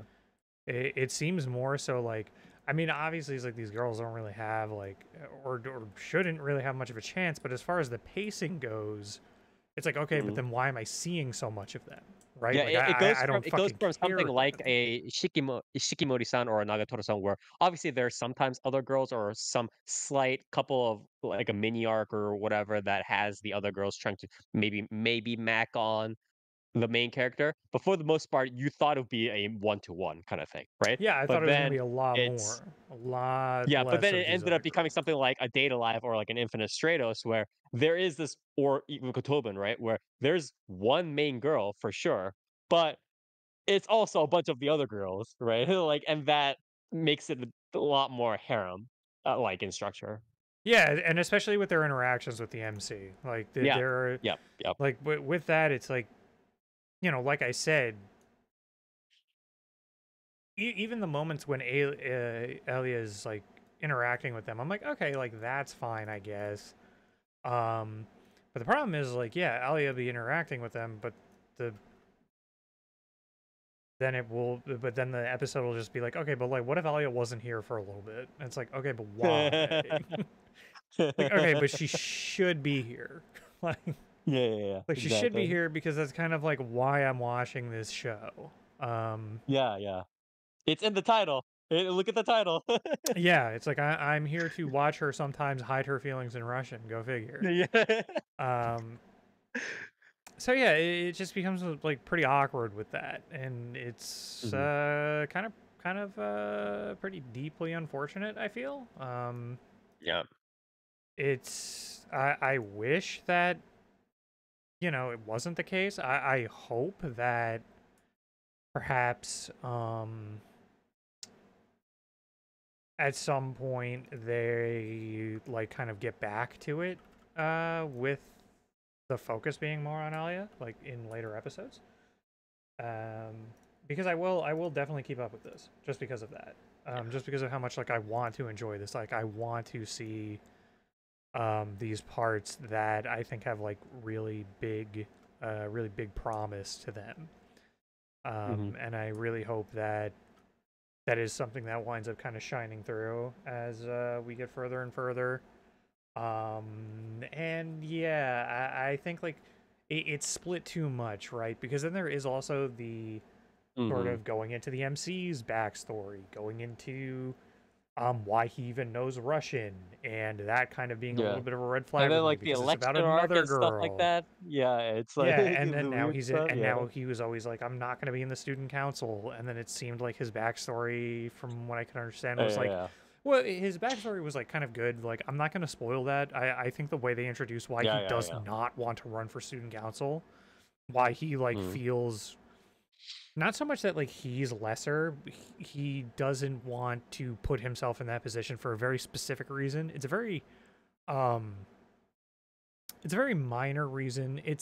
I don't really know if it's that much of a typical reason, but I think it's like not the most, it's not like the deepest reason, it's not the craziest reason, but I thought the way it was presented was really cute, and I thought that it was a really like sort of like human way to have him do that, because it's not like, it's not like I don't want to be part of the student council because when I was going to be part of the student council and someone like fucking died, right? Like that is, spoiler Mhm. alert. It's nothing like that. It is very, Yeah, it is a yeah. very minor like um thing in the grand scheme of things. But it's something that would impact someone, especially like a kid. I think to an extent that you would think that this is pretty believable. Um, Yeah, yeah. but yeah, so like that's fine. But then the problem is like, like I said, you're juggling all these characters. Now you're being like, okay, but he is in the student council now with Alya and all of them. So Right, what's going to right. happen now? So I'm hoping now that kind of like pushes him a little bit more to just interact with her more often than not, and for the other girls to just take a backseat now and just be like, you are just now the true supports. You are just the supporting cast. You are not Yeah, yeah. Yeah. fucking here. We're not going to introduce more girls. We're not going to introduce more other characters that we need all these backstories for. We're just going to introduce like student council happenings that essentially force him into situations with Alya. So I'm hoping that is what happens. But yeah, I don't know. I want to like this series a lot more than I currently am Mhm. for a lot of reasons. I mean, even to get Yeah. into the basics of, like I said, like Usaka Sumire is speaking in like this, the cute Russian tone is always fun, always nice. Mhm. Um, It was kind of interesting the way that she did this because I honestly thought I haven't read the web novel or the light novel, so again, I might be completely misled. But from the initial premise, what I thought it would be like would be that the girl's accent would be completely similar to Idolmaster's Anastasia. So she would be full on Wahoo Mario, racist or like almost ethnic discriminatory or stereotype, right? It's like yeah, like like yeah, that. or I thought like she would do Das that, Vidania. but yeah, exactly. But she speaks completely normal except for when she tries to speak the Russian, and then she becomes like very cutesy just when Yeah, she's it's a speaking very Russian, cutesy and Russian. that was Yeah, very yeah, and that was it wasn't off-putting, but it was initially a little bit jarring. yeah. I I was thought like, it "Oh, was. I didn't Yeah, expect that I thought it was like gonna be a that too." lot more like, even when she was doing her normal voice. Yeah, that'd been I thought the cooler, Russian was honestly, in gonna my be opinion. like Yeah, swapped like right to like, yeah, yeah, the corniest so, like Red Russian Alert, accent you yeah, ever Red heard. Alert Yeah. 3, yeah, exactly.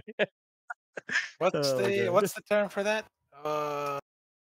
Is that Like the the climax, the crescendo of every episode though? Just no, she not even speaks remotely close. German, not German, Russian. And that's like that's and It's that's kind of like crazy. throughout the episode, pretty sprinkled.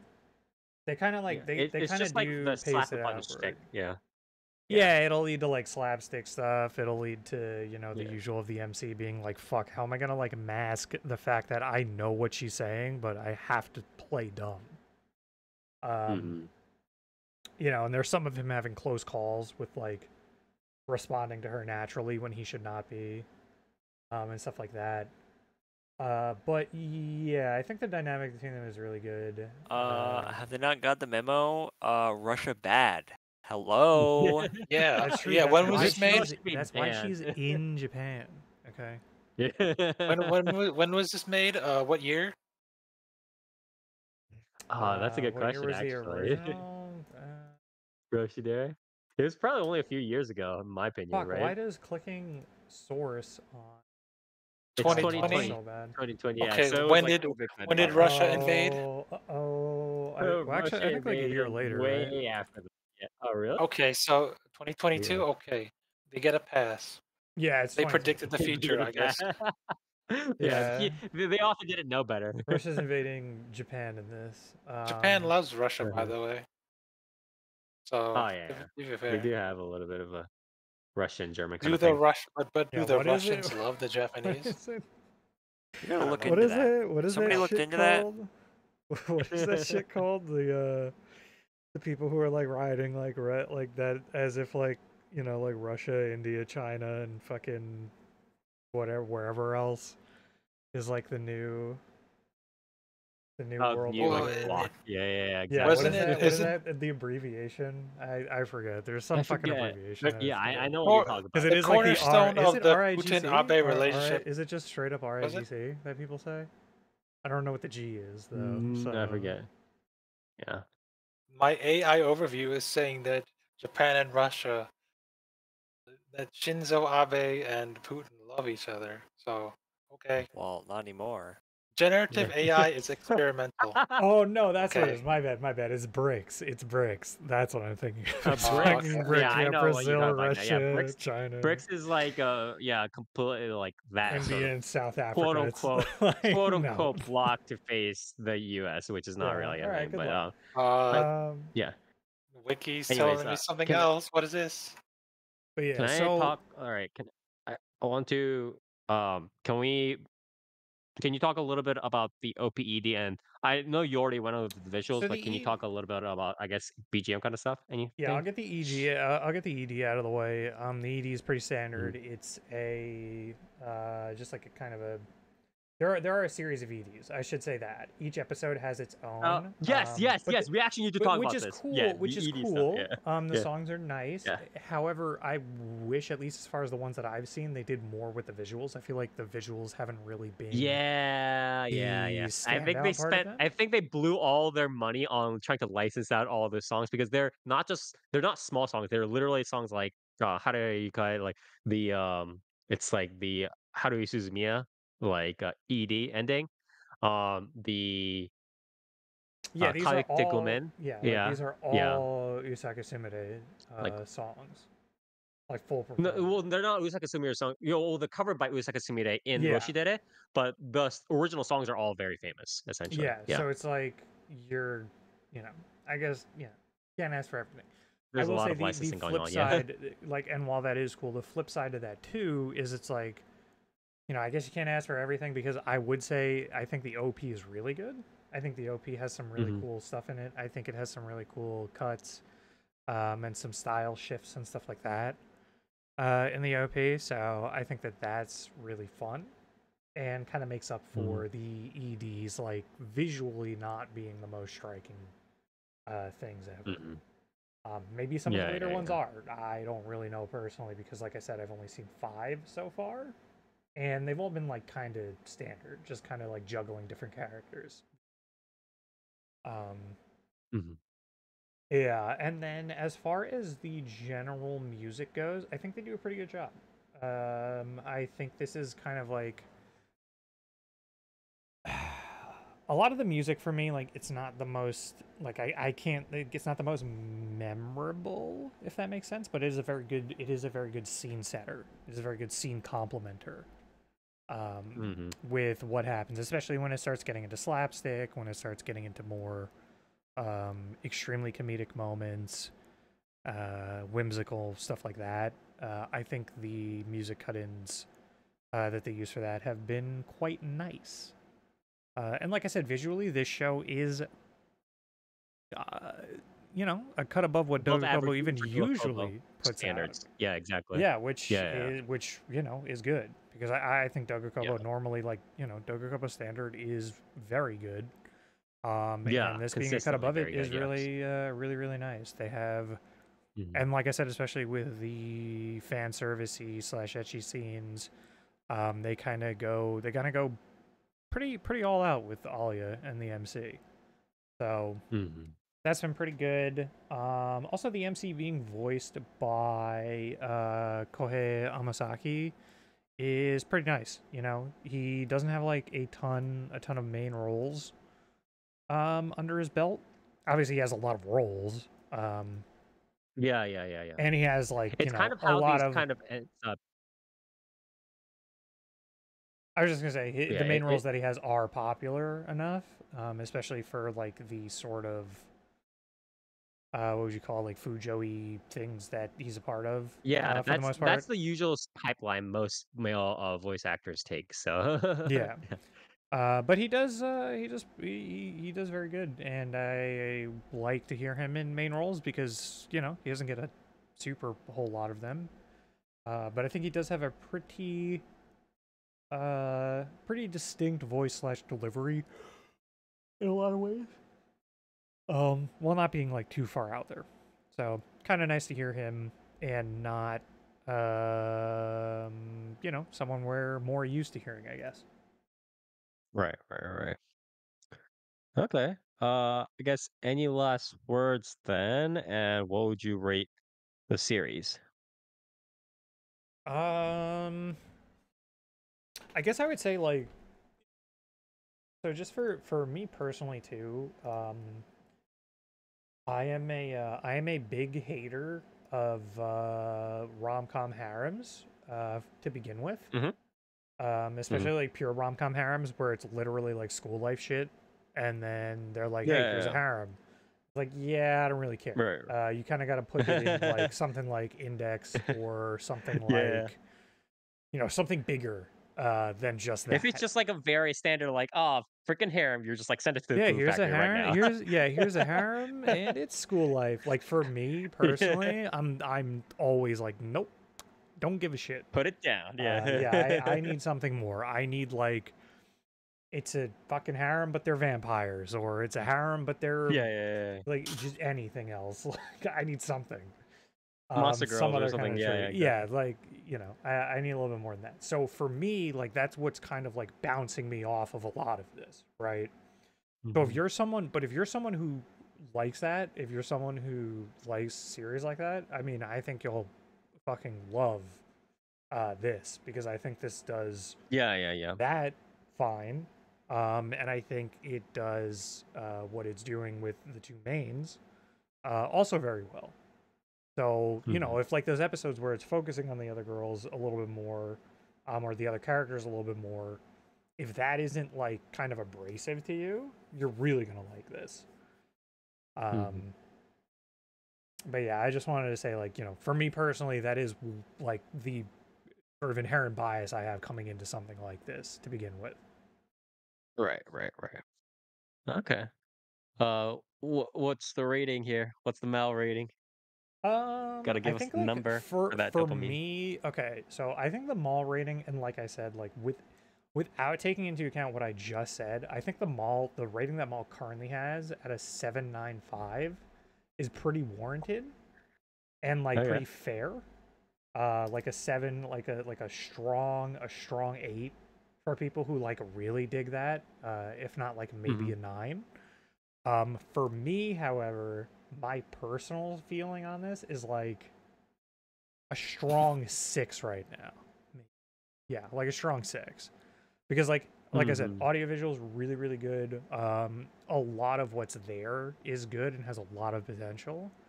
But I really want to see I really want to see, like, like how Maul says, lists Alya and Kuze as the mains. I want to see that, right? Like, Oh yeah. Obviously, You like want the spotlight to be they a little are bit mains, better, but you need to show me a little bit more. I'm feeling the like spotlight they're needs to not be really focused mains. properly. Yeah. Yeah, So, exactly. I want to see more of essentially more of what I came for before before I really lock in on that. So hopefully I do as things progress. This is definitely something I'm going to keep up with just because of that, and just because of that promise.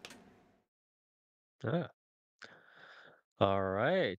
Well, again, thank you very much, Dark, for helping to cover this series. Again, this was one of our series on the hit list. We really did want to cover this, so I'm glad you helped us go through this. It is the Dogakobo series of the season. It is Roshidere, which is the short abbreviation for Aya sometimes hides her feelings in Russian, also known as Tokidoki Bosotto Roshiago de Dereru Tonari no Alya-san. So So wait, it's a the rom-com. Roshi stands for Russian. Yes, Roshiago. Okay, okay. Yeah. But yeah, so this is originally a Naro web novel written by San and illustrated later on, light novel by Momoko. Got a manga, now it got an anime adaptation. So if you do like this sorts of kind of, I guess, romp, please do check this out. Next, Near. You are covering another very interesting series. Yeah, interesting is a word. Yeah, so I Hey man, watched it's better to have an interesting series than not interesting one, right? I guess. Question Here, how mark. do you feel about women? that is a thing people say. I hate them. So that's why I watched Delico's Nursery. Um, Yes. JC Staff this adaptation. JC Staff series It's season. original? Is this an original, I think? This is a very interesting series. So Okay. the original for this is a series of stage plays. Huh. Oh, okay. Yeah, and the stage plays, from what I can tell, have gotten a manga adaptation. And the original Okay. series is called Trump, right? Uh-huh.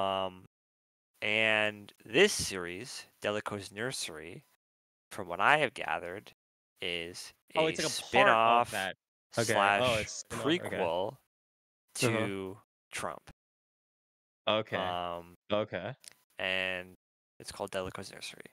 Because from what I understand, from what I've read, the original series, Trump, one of the main characters is Ul. And Ul in this series, Delica's Nursery, is a tiny baby. So I'm pretty sure this is a prequel. Um, Mm. but yeah, this is a strange series about vampires who are nobles and are also detectives and are also And also, dads. yeah, taking care of babies. Yeah, they're taking care of kids. Yeah. Think of this as Buddy daddy, but with little babies. yeah, and also made for Also more Fujoshi. Fujoshi. Yeah, exactly. But do you That want sounds to a lot start like with this? Buddy Do you want Daddies to to finish? me. Yeah. Do you want to finish off the story first, or do you want to talk a little bit about the art first, or which one? How do you I can want to go get over the the art? basic. So the basic plot Okay. synopsis is all you really need to, I guess, get a Yeah. grasp of the story. So the series starts off with a sort of flashback where our main character, Delico, has his wife killed. Right, his wife's killed in some sort of tragic event. The way you said that, I thought you meant that he had his own wife killed. No, no, no, it's quite tragic. And in her dying breath, she basically tells Deli to, give the kids all of like his love that he can. And he takes that message and basically decides to say, um, like nannies and maids and stuff. That's fucking stupid. I'm gonna be a real dad, and I'm gonna step up. Um, and he does that.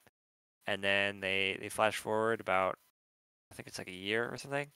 And he's Dahlia is part of this what do they call it? The Blood Pact Council. Um, and he's like a detective, and he gets called into a sort of serial killer case where vampires are killing other vampires and leaving weird cryptic messages, and he's like, I'm not gonna fucking do that. I'm gonna take care of my kids. And the council is like, no, the fuck you're not. And then they go to his house, and they're like, wait a minute, this guy's taking care of his kids. What the fuck? And then Dahlia is like, yeah, okay, I'll do the case, but only if all of you guys take care of your kids too. And they're like, fuck, we have to be dads? This sucks. And that's basically the plot. It's a bunch of noble, howdy-towdy vampires being like, fuck, dude, I have to like take care of my kid? Fuck. So there's this like, And also there's like a from what I detective read of plot the line as well. yeah. From what I read of the premise, right? So there are three legs of this story. One is the baby part, the babysitter Yeah. part. One is the detective underworld like secret backstory part, and the third leg is the detective part where that kind of feeds back to the second leg of the detective underworld whatever part, right? Yeah. And um, so And also the vampire what? part where they're cool and hot and handsome. Yeah, exactly. So the first question is, how are these three legs generally balanced, right? How is the cool detective versus the cool vampire underworld versus the cool babysitters taking care of babies part handled, screen time wise? And two, what is the general tone of the series? Is it like, wow, this babysitting thing is really, because from what I saw of some of the scenes, there's a lot of this weird statecraft-ish, what I call statecraft, right?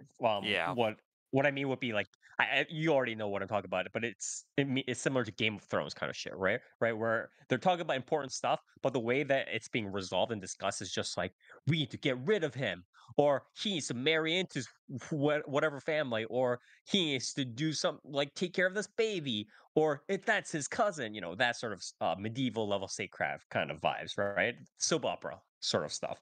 So what is the tone of this series exactly? Is it more slightly comedic, like Buddy Daddy's kind of vibes, or is it No. more statecraft, or what is it? What's going on? So first question, Yeah. what's the screen time The screen balance? time, I think it's balanced surprisingly well. Okay.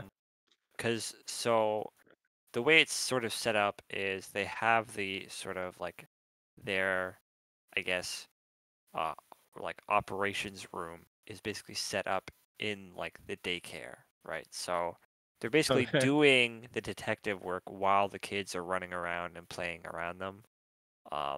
So like they're doing the detective work while their attention gets pulled off occasionally by the kids. Okay. So the balance there is like surprisingly decent. Um, and then as for the tone, it's very serious. Like this is a series that takes itself quite seriously. We Um, are a Studio David Productions yeah, series. Yeah. Big production series. almost to a fault.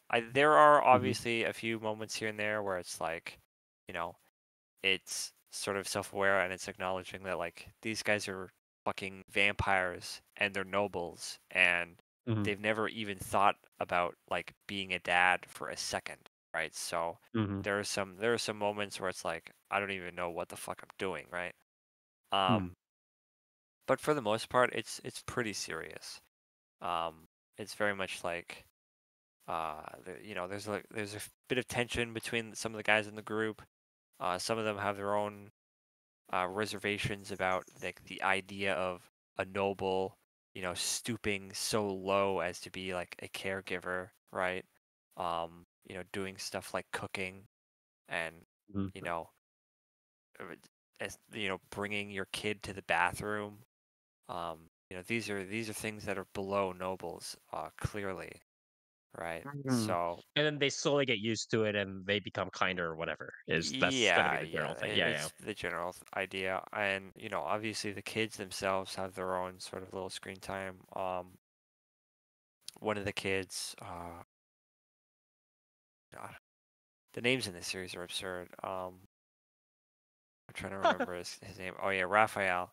One of the he suffers from sort of a, the standard, I guess, typical like first son dilemma when there's like, a baby where he's like, has a bit of jealousy and he's worried that his parents don't like him anymore, kind of stuff. He's got that going on. One of the kids is Right. like a lonely bookworm, and he seems to have some weird sort of schizophrenia going on, where he's got like teddy bears and shit talking to him. He seems to be a bit disturbed. They're the twins that have sort of had sort of an easy life and not being disciplined very much, so they're kind of very carefree, and they don't really think about stuff before they speak, kind of stuff. Mhm. And then the one from the really like howdy toddy guy's son is like he's sort of I don't really know how to like describe it, but I guess he's a bit of a crybaby, right? And he's sort of like meek, I suppose. And he tends to behave in a way not fitting of a noble or whatever. And he Is gets that the to, yellow hair one? Which one is that? yeah, Angelico. Okay. Um, Mhm. yeah, but yeah, the So kids sort of wait, have wait, wait. their own personalities, and then obviously the nobles have their own personalities, but yeah, Mhm. it's all pretty serious, which I guess is to be expected from a series like this. But I do kind of wish there was a bit more comedic moments Mhm. considering the subject matter, right? Yeah. But yeah, it's not terrible, And but there's the implication that like the babies are kind of linked to whatever secret that they're trying to uncover, right? I think. Is that part of it? Or I no? don't really know. I think there's some stuff there where it's like the kids might like, or at least one of them might have some sort of link to whatever the fuck they're investigating. I don't really know. There's some weird shit going on with that. There's Okay. some weird shit going on with Okay. the one kid that has like genuine So fucking schizophrenia. But yeah, okay. So the main thing is just the vampires, but they also have babies on the side. pretty much, yeah. Okay. Can you take us a little bit through the audio visuals, starting with the visuals, I guess? Yeah, so the visuals for this series are really weird. Mhm. Again, it's JC Staff, right? And JC Staff recently has been odd, right? They've been doing a lot of CG stuff, right? Mhm. That hasn't looked very good. I'll be completely honest, right? Mhm. They've also done a handful of sort of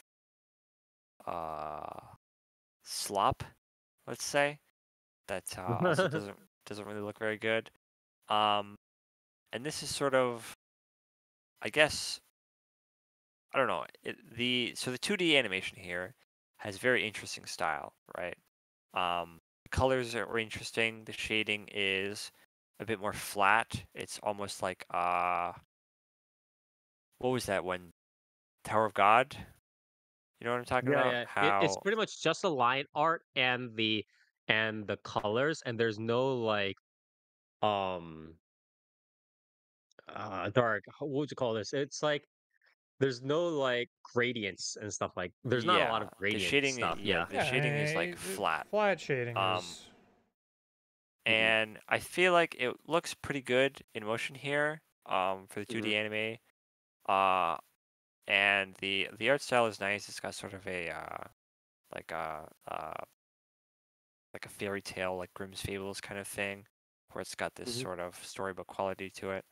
However, all of the backgrounds, every single one is CG, and it's CG in a way where it's like CG with like a um, you know how in a handful of old visual novels, the backgrounds will literally be a real photo with like a really shitty filter over it.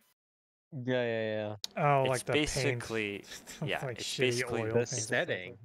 yes, it's basically that, but with CG background. And you can very much tell they're CG backgrounds because you can like you could like literally see like the like the models essentially being like placed into the sort of environment. Fuck, Like, okay. yeah, it's very. It's hard to describe, but it's very I would jarring. say, yeah, it's probably like Some of them the are. lighting itself is kind of Yeah, giving the the game lighting is a bit away. off. The fact that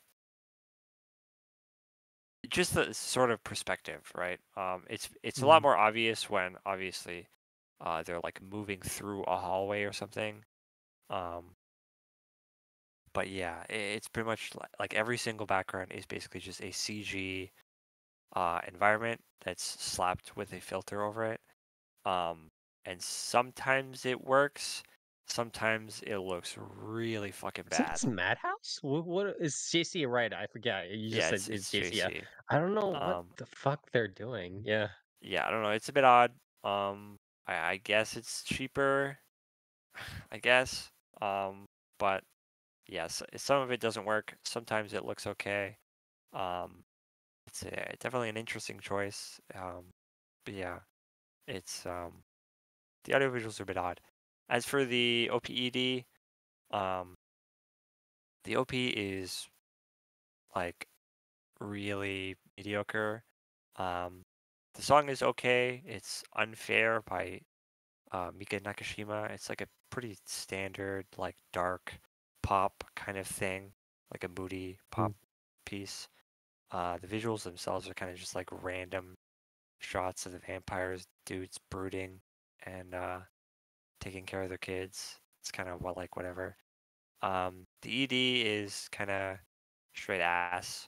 It's like I don't even know. It's like this really weird, like filtered background where the character like walks into a cave like over and over and over and over again on a loop, and that's it. That's the visual. The song is kind of like whatever too. But yeah, this is a really weird series.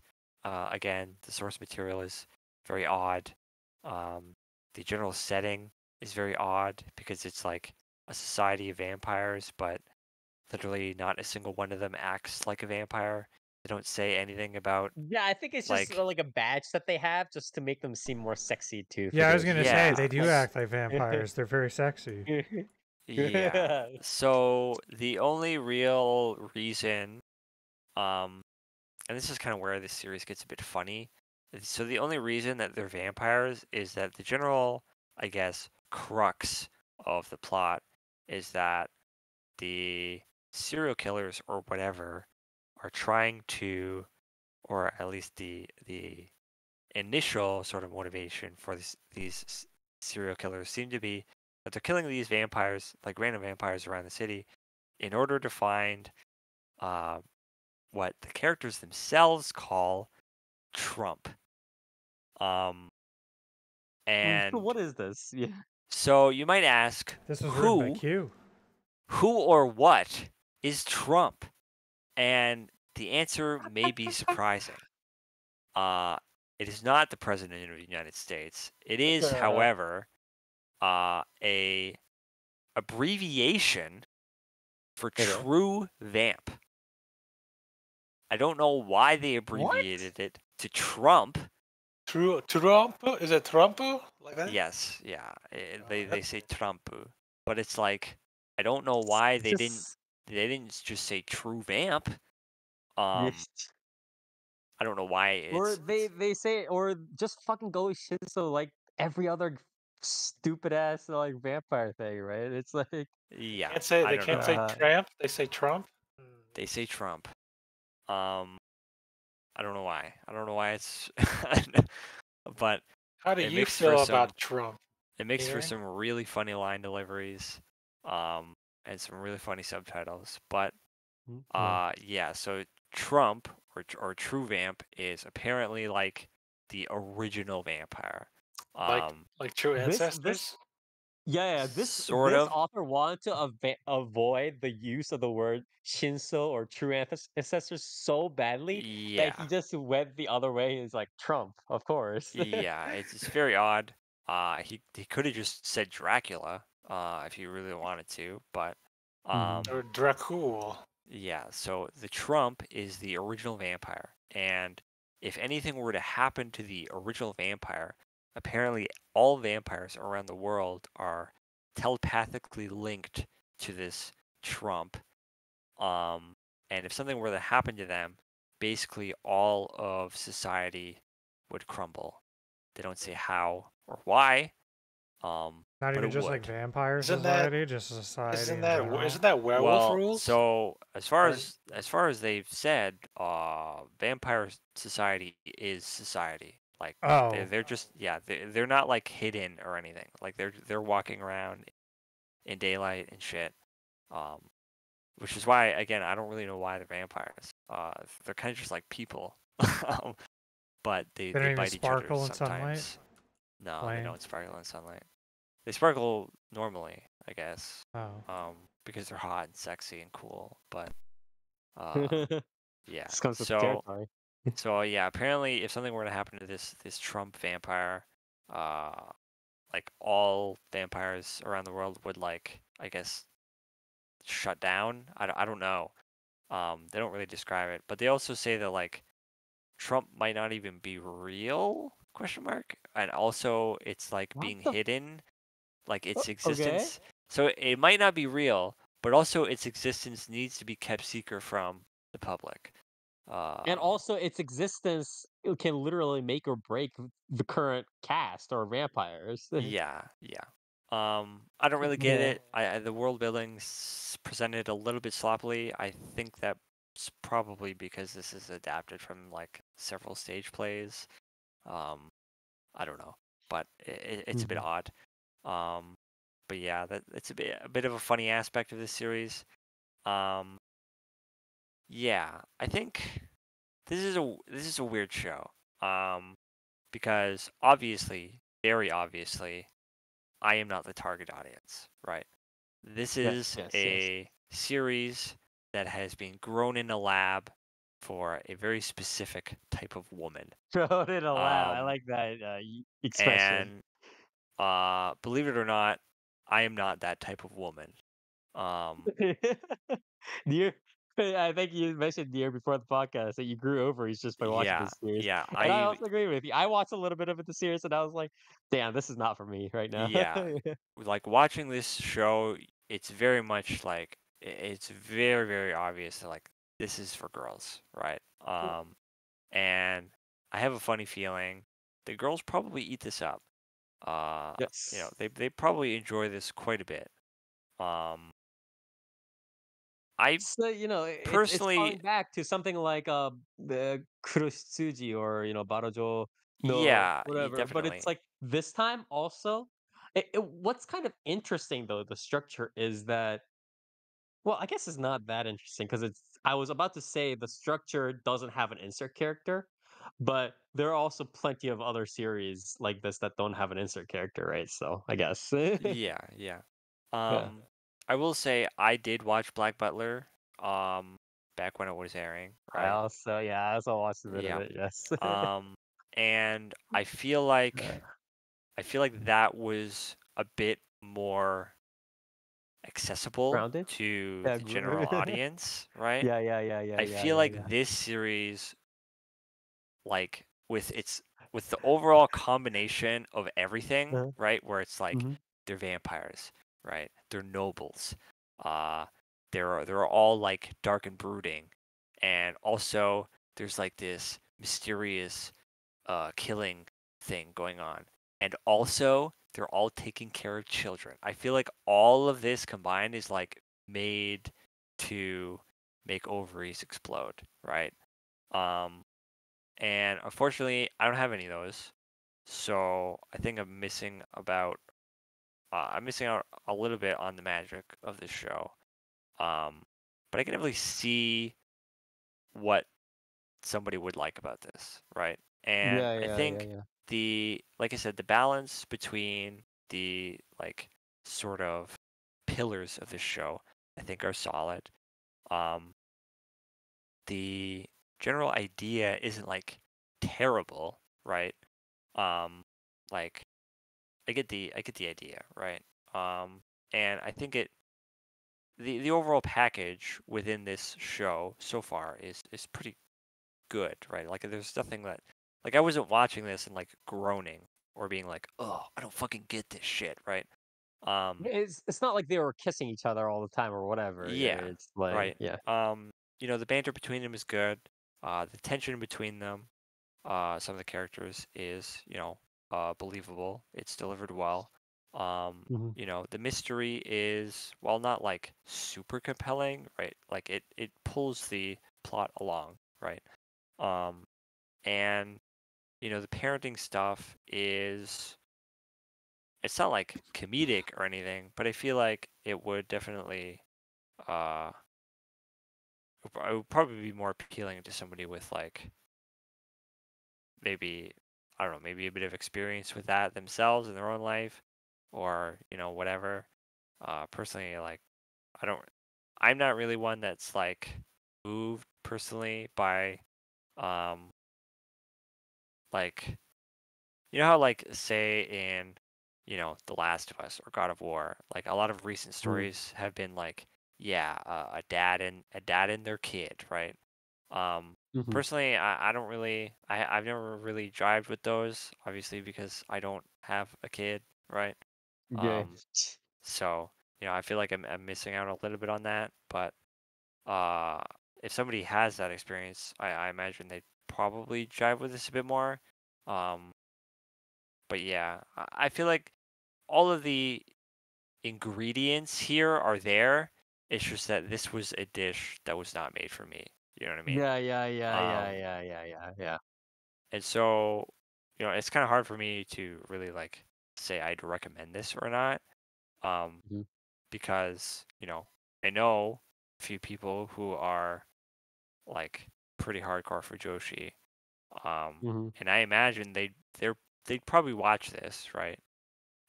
So I guess what you should, in my opinion, when later obviously I'm gonna ask you, give me the number, give me the magic number of destiny. I think the two metrics that you should probably rely on is um the first metric I think that's more important is structurally is it coherent, right? Like are the way the characters interact within the world and the world's general sensible way of progressing the story and or developing the characters, does that all kind of like jive properly? And it's not just like, by the way, the vampires just up and killed everybody. It's not really like that. And Yeah. two, I think within this sort of general Fujoshi box and within this general coherent story box, assuming is a coherent story, is it doing well? I guess is if you grade it on a curve. So that's, I guess, how I would put it, right? Yeah. I do think it's overall coherent. Um, Again, it's struggling a lot, right? And I do Yeah, think yeah, it yeah. does. That's what it seems like. Yeah. Yeah, it does. I think a pretty decent job. Um, and obviously it probably would benefit if it cut maybe one thing out from, the multiple things it's struggling right now. But, maybe Hmm. later on it gets a bit more focused or whatever. But I think right now it's doing a decent job. The general setup again is okay. It doesn't set up an absolutely absurd amount to where it's like it's very obviously biting off more than it can chew. Um, the basic like mystery is enough to sort of, I think, keep somebody entertained if they like the overall package. Um, but yeah, I think like two or so of these ingredients are definitely not made for me. Right? Like I don't really care too Hmm. much for the hot, sexy vampire dudes. I'm not really like Yeah, yeah, super into the whole like daddy daycare thing. yeah, Um, yeah, yeah, so like I think the overall series is good, but it's not for me, right? So I think yeah, yeah, yeah, personally, I'd probably give this like a 6.5. I think it's a good show. I'd probably, like if you know somebody or if you are a Fujoshi or you like Fujoshi series, this is probably Yep. right up your alley, right? Mhm. But I'm not one of those, right? Mhm. I have watched Fujoshi series in the past. I have liked Fujoshi series in the past, but I think this one's a little bit It extreme doesn't have, yeah, for it doesn't, me, I'll say it doesn't, yeah, right? it doesn't have the trimmings and the sort of bearings that would really get you to appreciate it while still being like, okay, well, this is A a man. Fujoshi stuff on the side. Yeah, yeah, these are men. Excuse me, but yeah, Yeah. it's like I think maybe one prime example would be Bungo Stray Dogs, right? I think it would be one of the more like because there are like Fujo elements in it, but Yeah. Bungo Stray Dogs in itself is like a properly coherent flowing story narrative, right? So Yeah. stuff like that. Yeah, yeah. Yeah, this one's like pure distilled, Okay. crystallized fucking Fujoshi shit, Just right? gotta have the vampires that aren't actually vampires. Yeah. Yeah. Uh, But yeah, I don't think it's a bad show by any means. yeah, yeah, It's just, you know, it's just not made for me, right? yeah. Hmm. But yeah. Yeah. You gave your score, right? I think. Yeah. Uh, Yeah, yeah, 6.5. yeah. All right. Well, then thank you very much. I'm really glad that, I think you did a great job of reviewing this from a pretty objective viewpoint, even though again, it's not necessarily the dish that was supposed to come to your table, right? Yeah. And I'm thankful to you for making this review possible. Again, if you do like the sound of what Nier kind of suggested with the Fujo hot, sexy vampire babysitter underground detectives running around, then please do check this out. This is, again, as Nia said, originally a series of stage plays under the name, I think, Trump. And then the Trump kind of series, I think, was the general kind of franchise. And then that Yeah. became manga, and now it got an anime adaptation. So it is called Delico's Nursery, done by JC staff. The art style is also quite unique. So, again, if you do like that kind of stuff, please do check it out. And I'll be bringing up the rear here with, I think, a series that some people might have been looking quite forward to, depending on the sort of communities that they involve themselves with. And it is a series called ATRI, My Dear Moments. So this is an anime adaptation by who was it? Troika of Al No Zero, Sakurako-san, Recreators, Bloom Into You, Lord El Malloy, that's the second Fame. With they got a little bit of help from background art and setting help by Studio Tulip. Longtime listeners of this podcast, Studio Tulip is a very standard subcontractor for this sort of again background art setting kind of stuff, as well as I think sometimes they do in between art, second animation stuff like that as well. But anyways, so Atri is an anime adaptation of a VN original by Frontwing, um, who that was initially released in 2020. So for those of you who are wondering, this I guess I should kind of start off by kind of describing the structure of Frontwing writers. There are two currently, as of the recording of this podcast ish, right? There are approximately two main multi-man groups of writers at Frontwing. So one is this sort of group by what is it? It's like the Fujisaki Ryuta, the Kuwashima Yoshikazu Narumi Eiji team, which everybody should kind of know as this the representative Grisaya team that they have. Obviously, they helped with a bunch of older VNs as well, previously back in the 2000s when Frontwing was started up, but now they are more or less known as the Grisaya team uh, because that's what they do. The other team is sort of this more ragtag team of 1 to 2 to 3 people. They have, what is it? Hozumi K, Nana Yuhi, stuff like that, who write a lot more of their kind of calmer, just general slice of life stuff. Yuki Koi Melt, Corona Blossoms, Momiro Closet, stuff like that. And then they have this sort of third branch. Frontwing now has this sort of third branch of visual novels that are a little bit on the shorter side, oftentimes medium length, shorter side, and whatever, that are written by just one or two external writers, just writing about a slightly different themed shorter VN. So this kind of in the recent years, this includes Island. It includes obviously ATRI, includes one or two other VNs. I forget, but they just bring a couple. They just bring like one author in, or maybe one writer, one or two writers in to write the entire scenario for that shorter visual novel.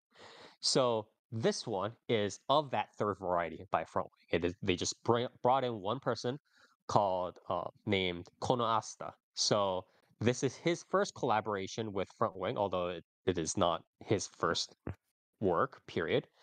Kono Asta was previously known for stuff like some of his, I guess, his three most famous works would be before this would have been Kono Sora, also known as Kono Ozara ni Tsubasa o Hirogete. For those of you who might be aware of that, that's the one with like the wheelchair girl and like the sky and the poster art, stuff like that. And he also wrote Miyagete Goran Yozora no Hoshio, which is abbreviated Miyazora. He did both of these works under Pole Tops, and he did Amairo Aonauts with Ubisoft. So these are all more of his famous VNs are all kind of like these longer VNs that he helped write. I read through um, a decent amount of Konosora. I did not read Miyazora. I kind of slammed through Amairo Aonauts because it's a freaking Ubisoft visual novel, man. I'm gonna sleep through it if I'm not going 100 miles per hour through it. So forgive me, but I did read two out of those three. However, these are this Atri, My Dear Moments, this visual novel is actually not along those lines. It is more or less a slight rehash of some of the shorter, more obscure VNs Kono Asta wrote before he wrote Atri. So he wrote a couple of kind of shorter length VNs. He wrote Natsu no Ame, Pure Song Garden, Umikana, also known as Sora to Umiga, Fureara Kanta, which all kind of have these similar setups and themes where the MC finds a southern girl and or the girl is like related to AI and technology, or there's a dude and girl who's just like trying to explore the depths around an island for hidden treasure, stuff like that. So he's kind of doing a mishmash of these themes and getting Atri off of it essentially. So the stuff he writes for Atri here, as well as the previous VNs that he drew inspiration from honestly wasn't really stand out in terms of trying out sort of these deeper themes or new material, I would say, compared to the longer stuff that he helped work with, which is both an artifact of the visual novel's length and the fact that he was sort of the sole writer of these VNs, but I think it is also a slight unfortunate testament of his I want to say his aspirational limits. So just note that for when I go later on to the story. So going back to into the staff general cast, I would say this to summarize the general staff role. This is a the director here is Kato Makoto, who is one of the major directors at Troika. He is thankfully not the Aldno Zero and the Recreators director. That was Aoki A. He is the director behind Sakuraka-san, Bloom Into You, Lord Elmoloid II, and he helped out with some of the other series on the on behind. I think key animation work, animation director, stuff like that. So he's one of the good ones. He Yeah, those brings with series him. suck compared to Aldnoah Y- Zero, so That is true. I apologize. They should have had the grimace mech in that. true. Uh, but he essentially managed to get a butt ton of money, a metric butt ton of money, and he slapped down that bag of cash in order to bring it with him a number of sort of these safe, heavy hitting stable veterans who will bring in results. So one, obviously, they brought in Akitagawa Jin for sound director. I shouldn't have to really name his accomplishments. Sato Michio, another big like animator, did stuff like he does stuff like Ace Attorney. He's worked with Troika for Aldnoah Zero and so forth. Worked with Attack on Titan. A lot of like popular kids shows like Beyblade, Bakugan, stuff like that. Card Captor, Railgun, just all of these things, like huge veteran, Hajime no Ippo, and so on and so forth. So he's been both a longtime Troika person and a huge veteran, and uh, Kato Makoto also brings with him another very big veteran for helping him with the series composition and storyboard in Hanada Juki. So if you guys don't know who Hanada Juki is, it's he's worked with the series composition and storyboard for stuff like Beyond the Boundary, for Chunibyo, for K-On! Stuff, for Love Live, for Natsumi Yujincho, uh, stuff like Rosa Maiden, what is it? Hibiki Euphonium, just Strike the Blood, like Comic Market, so on and so forth. Just all of like the major Kyoani stuff, a lot of the other like very famous series that you might have heard here and there in recent days. He has worked on them. I think he did Girls Man Cry as well. He did Hitoribochi, he did Girls Man Cry. He's done a lot of good stuff. So um this project managed to get a bag of money and just slap it in front of those faces. And Kato Makoto is leading these veterans, alongside to supplement some veteran connections that Troika has had. Iguchi Mitsutaka, Kato Tomoyoshi, Shinora Mariko. These people who have worked with Troika through their Idolish 7 era and some of the other series, stuff like that. So, pretty good staff, I would say overall. I think, again, if you have names like Akitaga Jin, if you have names like Kanada Juki, if you have names like Satomichio, it's very hard to, at least audio visually, and maybe storyboarding wise, fail unless the original work is just that bad, right? So, very good staff overall. The voice actors, acting cast, it is centered around Akao Hikaru, sorry, yeah. Akao Akao Hikaru as the titular ATRI, these sort of humanoid robot kind of being. And she already has like a couple of roles. She did Koharu in Blue Archive, she did Riri in Assault Lily, she did Yusha in Endro. So she's an up and comer who's been getting quite a number of roles here and there, and she's kind of being supported by a mix of A-listers such as Ono Kensho, Uchiyama Yumi, um, Minami Takahashi, stuff like that. A lot of veterans as well, Katsuki Masako, Sarah Ami Brickcut, so on. Oh yeah, I forgot. There was also Hikasa Yoko and Hosei Yoshimasa in this one, and obviously again some others who haven't really gotten their breakout chances yet. I would say again stuff like people like Minami Mayu. I would say Yurita Natsu's, people like that. So a good, interesting mix of people here. Again, centered around mainly Akao Hikaru, as well as Ono Kensho as the male character, voicing the male character here. So pretty solid voice acting cast. Again, pretty solid staff overall, I would say. Going really quickly over audio visuals here. My opinion of the OPED. OP is a song that was, I think, composed over on the AKB machine, the Goliath, or I guess in this case, Nogizaka 46 machine / Goliath, and it is something that is composed over there and sung by them. It is Ano Hikari by Nogizaka 46. It's a very kind of standard, if slightly subdued, Nogizaka idol, that sort of, 3D idol kind of song.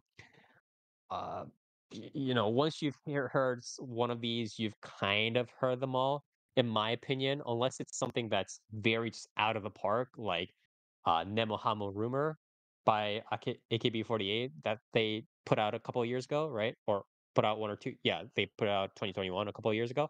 Unless you have something way out of the park like that, it's usually like you've heard one, you've heard them all kind of business here. Um, and in my opinion, it's not as good as the VN original OP, which was Hikari Hanate by Yanagi Mami, in terms of just being a solid Anisong OP. I mean, the song isn't terrible, but I wasn't impressed by the Nogizaka like idol song just being there for the anime. The ending is yes to no no aida ni. Also transliterated as between yes and no. by Narabun no Nijini, or 22/7, the infamous sort of like 2D VTuber idol group who is also doing, live performances and stuff like that. So v- again, both of the OP and EDs were very standard idol songs, and it had this feel of, we have this bag of money, so we're going to use it to bring in some idols and get them to sing songs, and use that to bring in some eyeballs instead of spending it on other stuff, spending it on other artists that might potentially create better anime openings, EDs, or more Nah, memorable ones. Yeah, just get these idols there. You see how Dogisaka 46 is on the Oricon charts? Just get them in there. Get them right up that ass. Yeah, it kind of felt like that.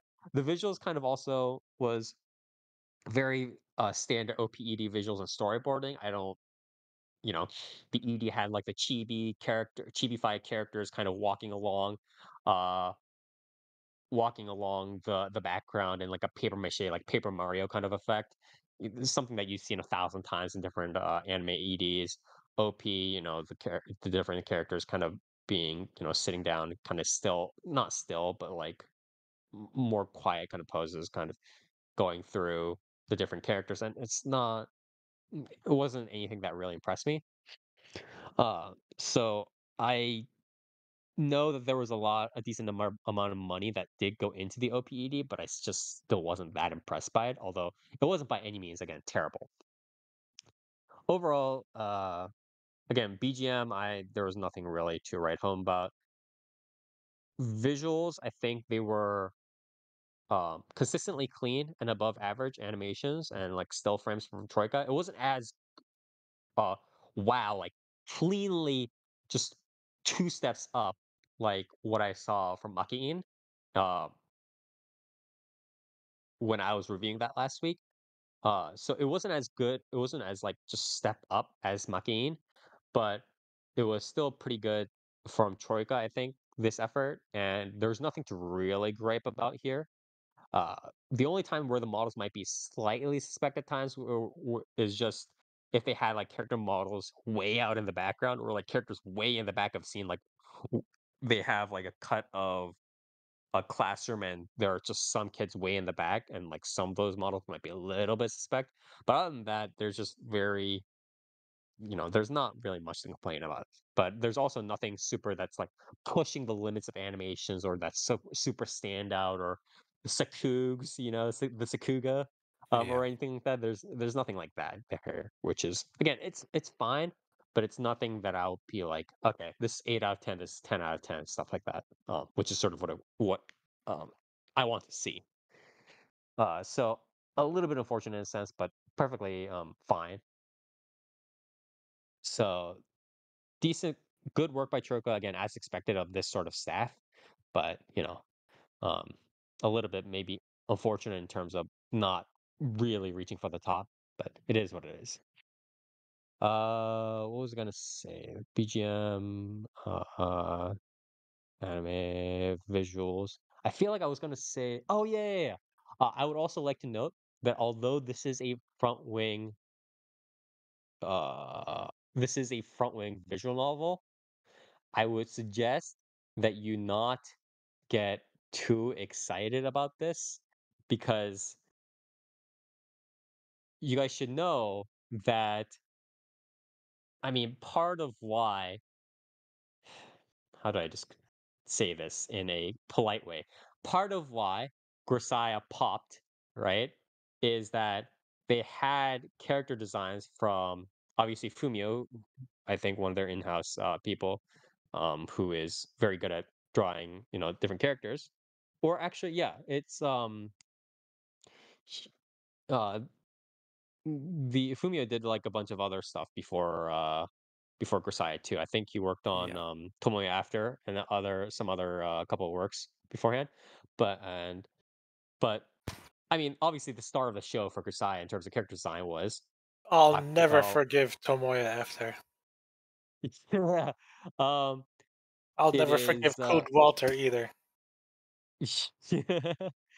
but obviously the star of the show for Grisaya in terms of character design, animations, and why it popped off on social media and by word of mouth was because it was partly drawn by Watanabe Akio, who is also known as the character designer for the Monogatari series, right? Yep. So, um, I would just like to warn people, ATRI is not none of the characters in ATRI are drawn by Watanabe Akio or It's so Fumio, I fucking believe. over. Yeah, it's over. This series already getting a 4. It's done. Just pack it up. Yeah. But I would like to say, just because it has front wing on the can does not mean that you are going to see Monogatari designs in here. Just because you're seeing this black-haired MC protagonist that looks slightly like Arararagi-san or like Kasami Yuji does not mean that you are going to see Monogatari style Watanabe Akio artwork here. So I just want to put that out there. Just be careful. uh, don't be disappointed because that's not what it is. So yeah. So that's visuals all, that's Sapphire. So I'll just go over the story real quick. And I just want to also go over a real quick disclaimer. I have not read this visual novel yet. So I've read at least a couple of front wing stuff. I've read a little bit of Island. I've read obviously all the Grisaya stuff, all the Grisaya original trilogy. I haven't read the Phantom Trigger stuff because it looked pretty fucking terrible. I read um I haven't read Hoshiuta. I have it on the backlog, but I haven't read it. Same with like Sengoku Tenshi Jiburu. I read Yukikoi Melt, which was nice. I read a little bit of Himawari. I read uh Corona Blossom. I blasted through Corona Blossom a little bit here. I read a little bit of Local Love, I believe. So that's just take that into consideration. I have not read ATRI, okay? So, with that being said, just going over ATRI's summary real quick. This is the MC. Ikaruga Natsuki is a boy who lost his mother and his leg in an accident some years earlier. He returns disillusioned from a harsh life in the big city, also known as sort of the mainland in this anime, to find his old countryside home half swallowed by the sea. Left without a family, so this is probably due to like climate or some like natural disaster or whatever. Left without a family, all he has to his name is the ship and submarine left to him by his oceanologist grandmother and her debts. His only hope to restore the dreams for the future that he has lost is to take up an opportunity presented to him by a suspicious debt collector known as Catherine. The two of them set sail to search the sunken ruins of his grandmother's laboratory for a treasure. Uh, rumor rumor says she left there. What they find, however, is not riches or jewels. It is a strange girl lying asleep in a coffin at the bottom of the sea. She later is revealed to be the robot Atri. And Atri has like no real recollections of like her, the orders and whatever left to her by the grandmother of the main character.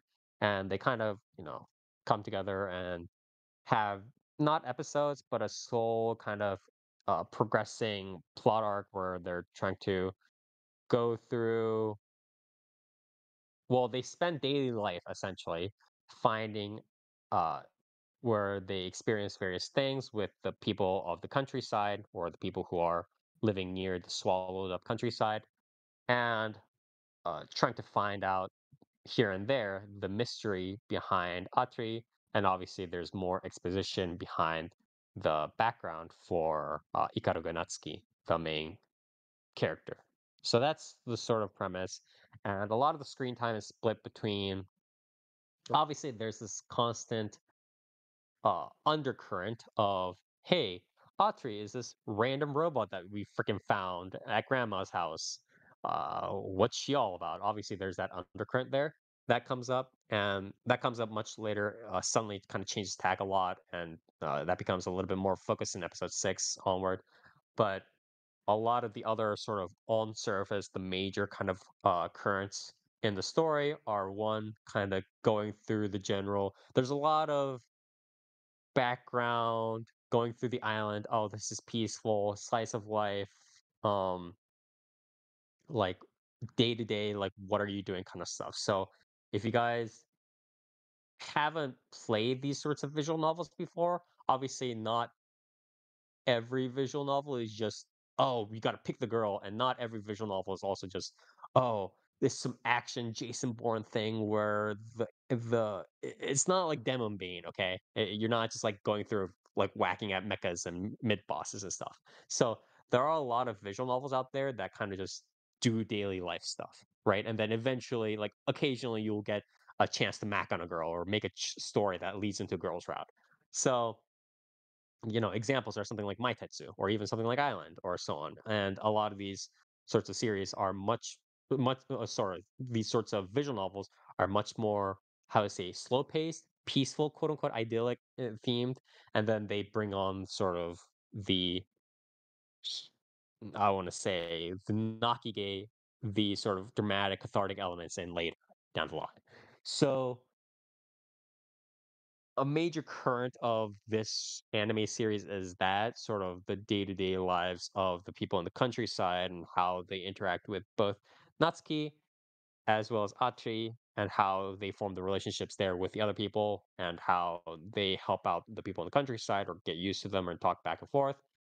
Um, and obviously the other part of it is finding out again more about like Natsuki's background, for example, and Um, that's also sort of integrated partly with, it's not really integrated, but I wish there was a little bit more of that discussion where there one of the supporting characters brings up this brief briefly ish brings up this theme of this tension between the mainland, the big city people, and then the countryside people, because all the countryside people are all, half submerged, all their crap is half submerged. It's just like stuff is all gone all over the place and they're kind of like barely surviving.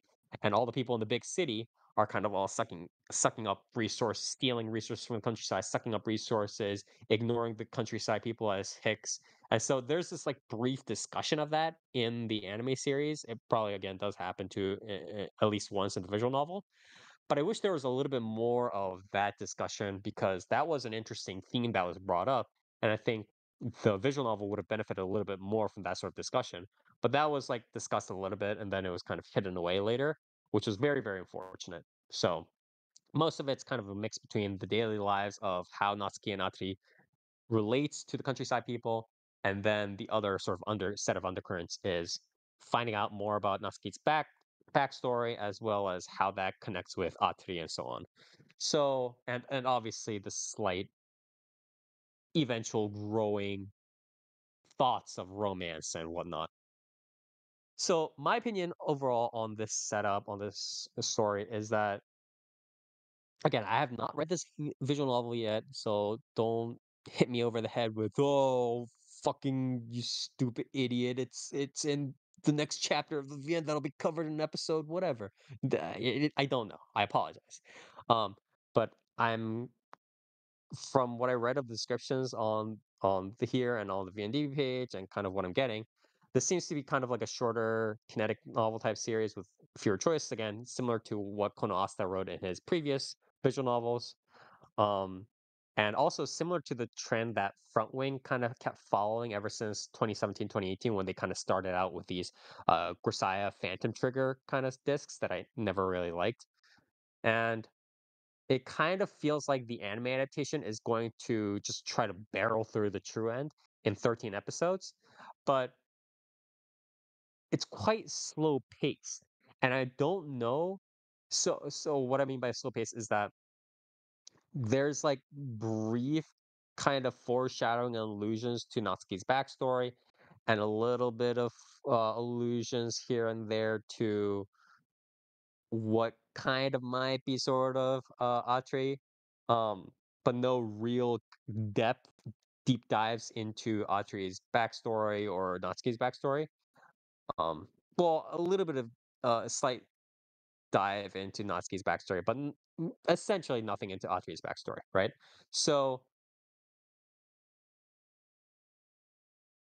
that being said, that sort of general vague allusions plus 80-90% of it just being kind of like a slice of life interactions of the two with the rest of the countryside folks, that ends up being the sort of general pace and tone of the story up until episode 6.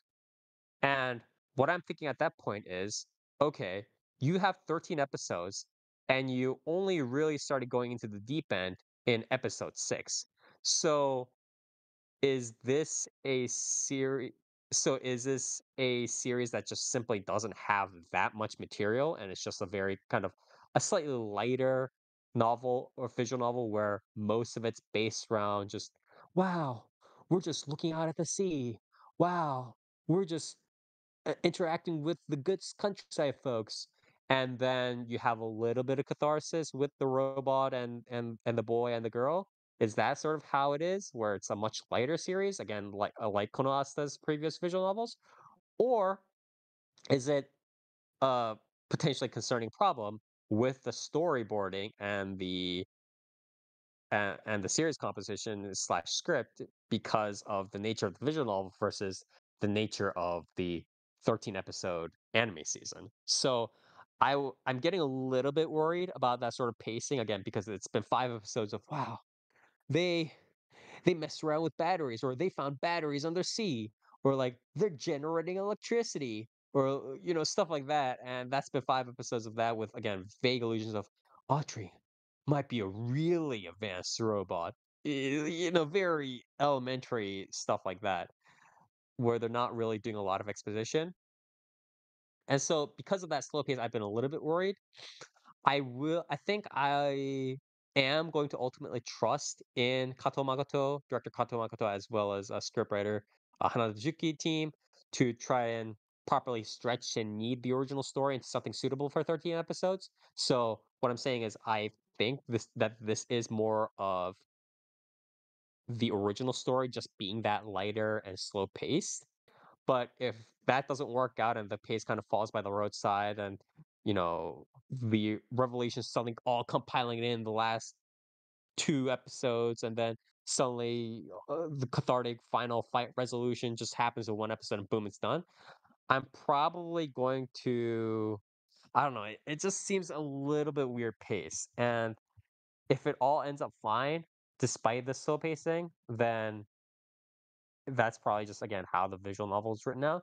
But if there's something messy with it, then, unfortunately, something went afoot at the anime studio. So, we'll kind of have to see how that pans out. Um, but it's a little bit jarring for me right now, because it's one thing to see that sort of slower pacing in a visual novel. It's okay for me to kind of sit back and have a very, very slow pace of reading and 500 pages describing the seagulls, the sand, the sea, the girl like walking along the seashore with, without shoes or whatever it is. It's okay to have that in a visual novel because a visual novel isn't limited to 12 episodes of what is it, like 14, 15 minutes plus or minus ads, right?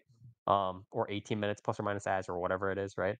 Uh, and they're not limited to that. But an anime adaptation is. So the format becomes very stressful when you realize that there are only 6 episodes left. As opposed to the visual novel where, you could have 100 more paragraphs of these descriptions left. What if they So just have 6 more episodes of them walking on the beach and nothing happens? then it's just another PA Works. It's another 2020 PA Works, bro. True. Yeah. Fucking we're going back glassless for further. Ugh. Uh but I am going to put my trust in Katamakoto's team to properly knead out the story, and I'm going to assume that this is how the original visual novel is paced, more or less. Um, I think this is fine. I'm not criticizing the ratio of what it has in the visual novel. Again, I would like maybe a little bit more discussion on the mainland versus countryside kind of thing. But I think just being like, hey, there are these backgrounds. There's sea. The girl and the boy is just going out to sea and kind of watching these cool things and interacting with people. And maybe every once in a while we have this slight drama with the boy and the girl robot or whatever. I don't think that's a bad split. I don't think that's a bad set of themes necessarily. Not every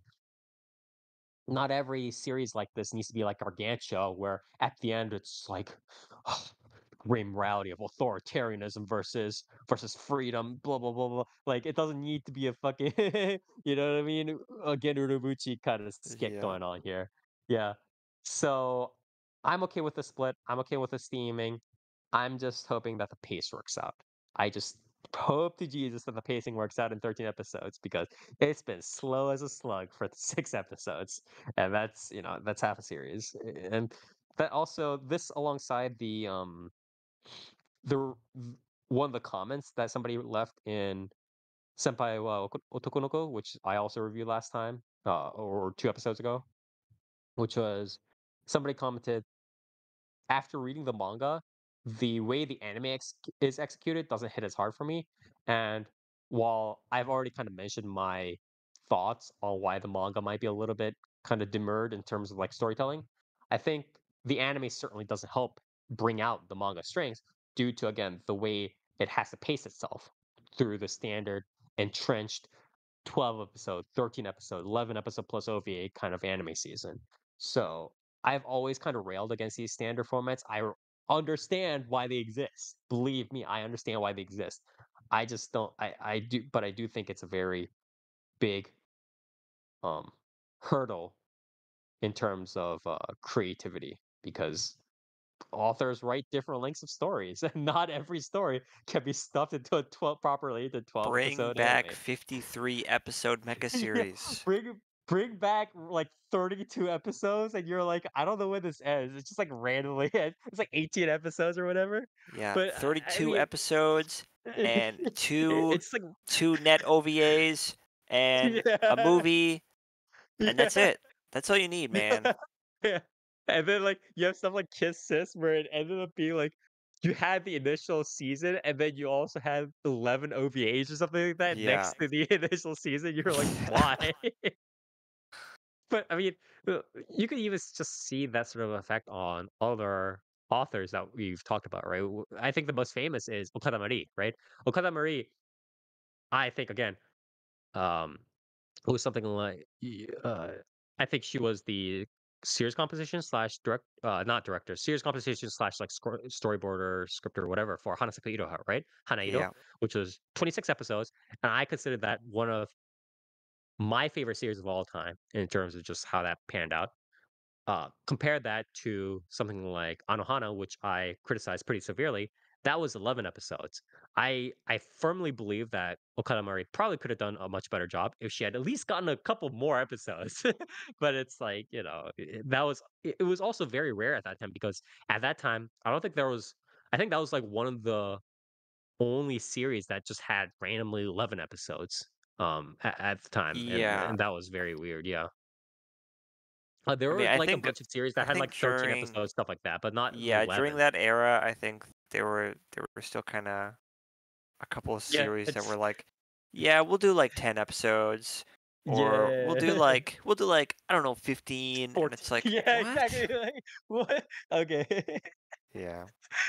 But yeah, a little bit unfortunate, but overall, I think it it kind of pans out okay, but there's not that much in this series that I'm super impressed by. That doesn't mean that I'm hating on it. I'm just like, oh, this like setup is crap or whatever. But I'm just not super impressed by um how it's formulating things, whether it's through the audiovisual stuff or whether it's through the story or the setups. So I I do think that again, audiovisual wise, it is definitely above average and consistently stays above average. I will probably give this a I'll probably give this a 5.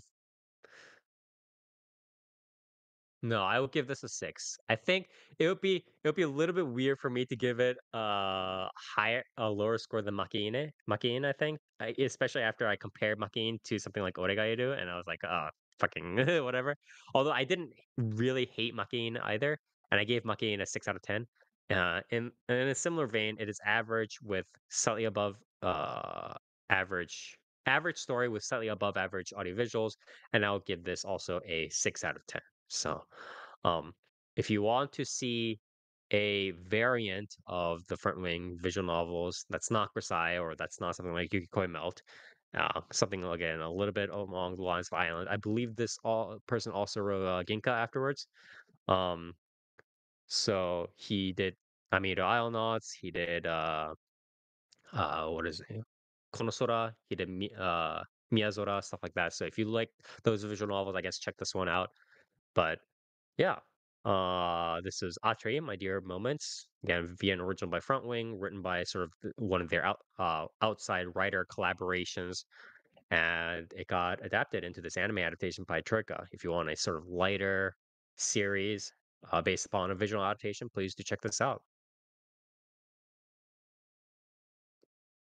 Okay, so now that we're done with that, we are going to move on.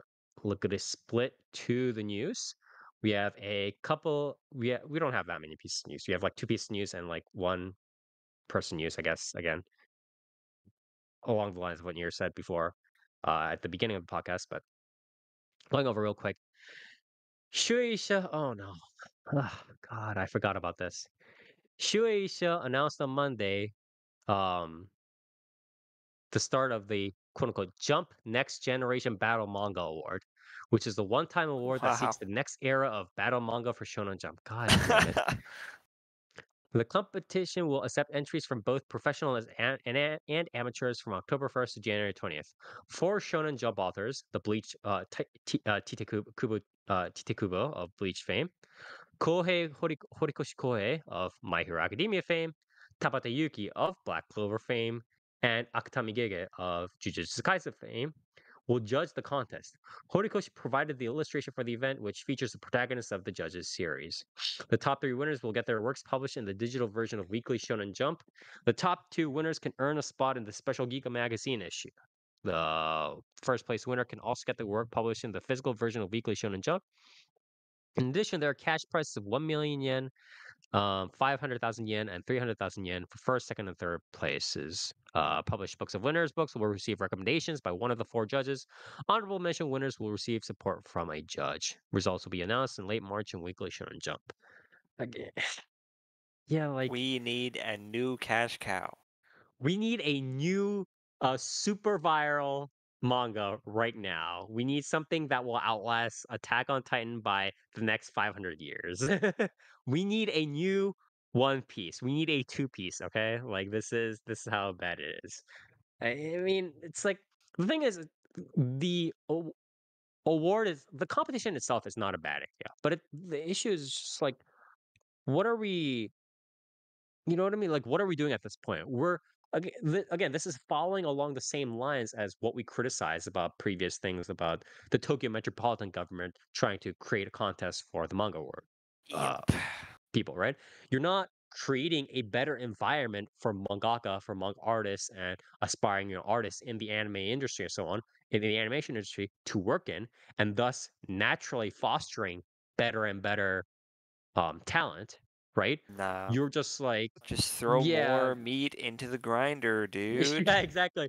Pray to Jesus that you get randomly praised by the Bleach author or by the My Hero Academia author, or by the Black Clover author, or by the Jujutsu Kaisen author, when you're pitted against 5,000 other neats slash hobos trying to draw their way into being the next, Oda. It's like, what are we doing here? Like, we need to make the environment better, and then more of these awesome people will naturally pop up, and we won't need a billion awards for manga to get the next Bleach or get the next Naruto or whatever. So,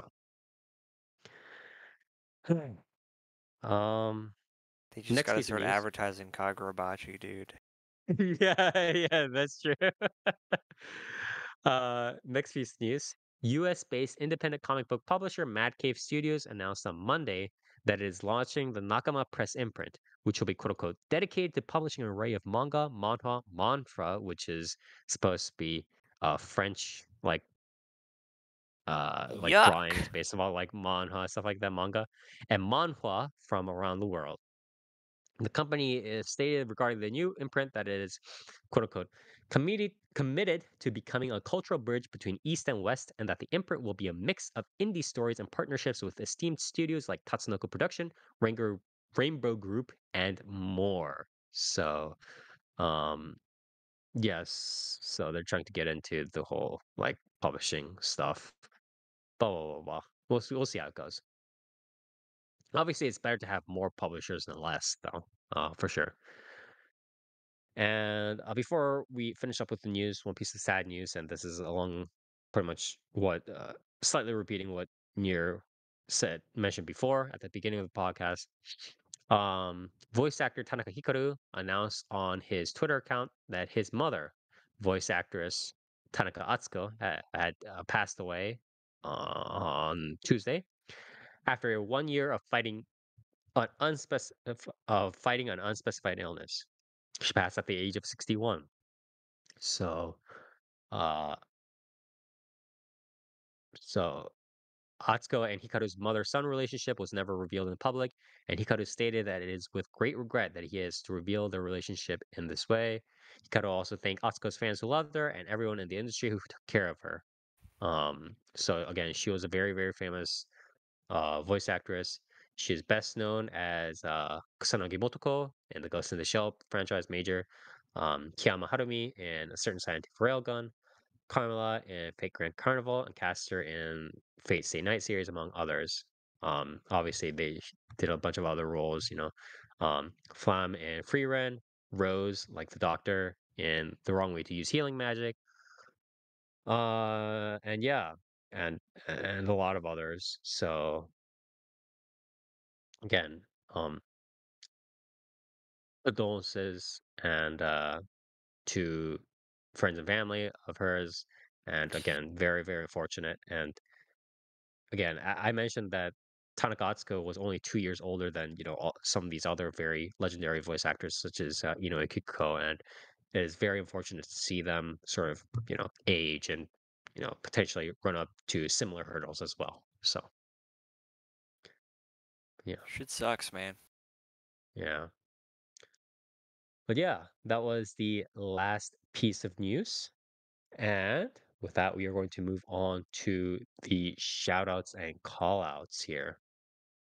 Everybody here gets one shout out and one call out each. Shout out is something that you want to praise, 5 out of 5 stars, and it can be any one person, place, or thing. And call out is the exact opposite, 0 out of stars, rant, rage about.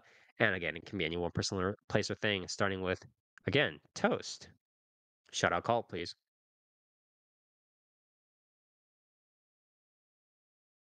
He's gone. Yeah, Toast is dead. All It's too over. soon. All right. Well, we'll wait for him to come back. Dark. Shout out call, please. Guess I don't know. Shout out to MMOs releasing good expansions recently. Okay.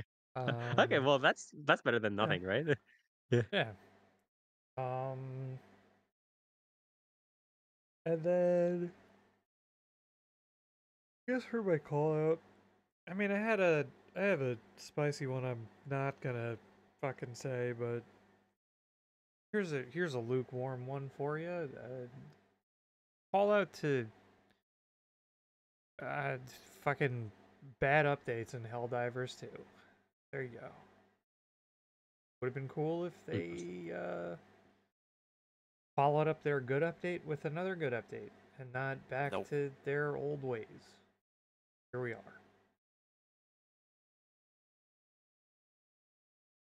Okay.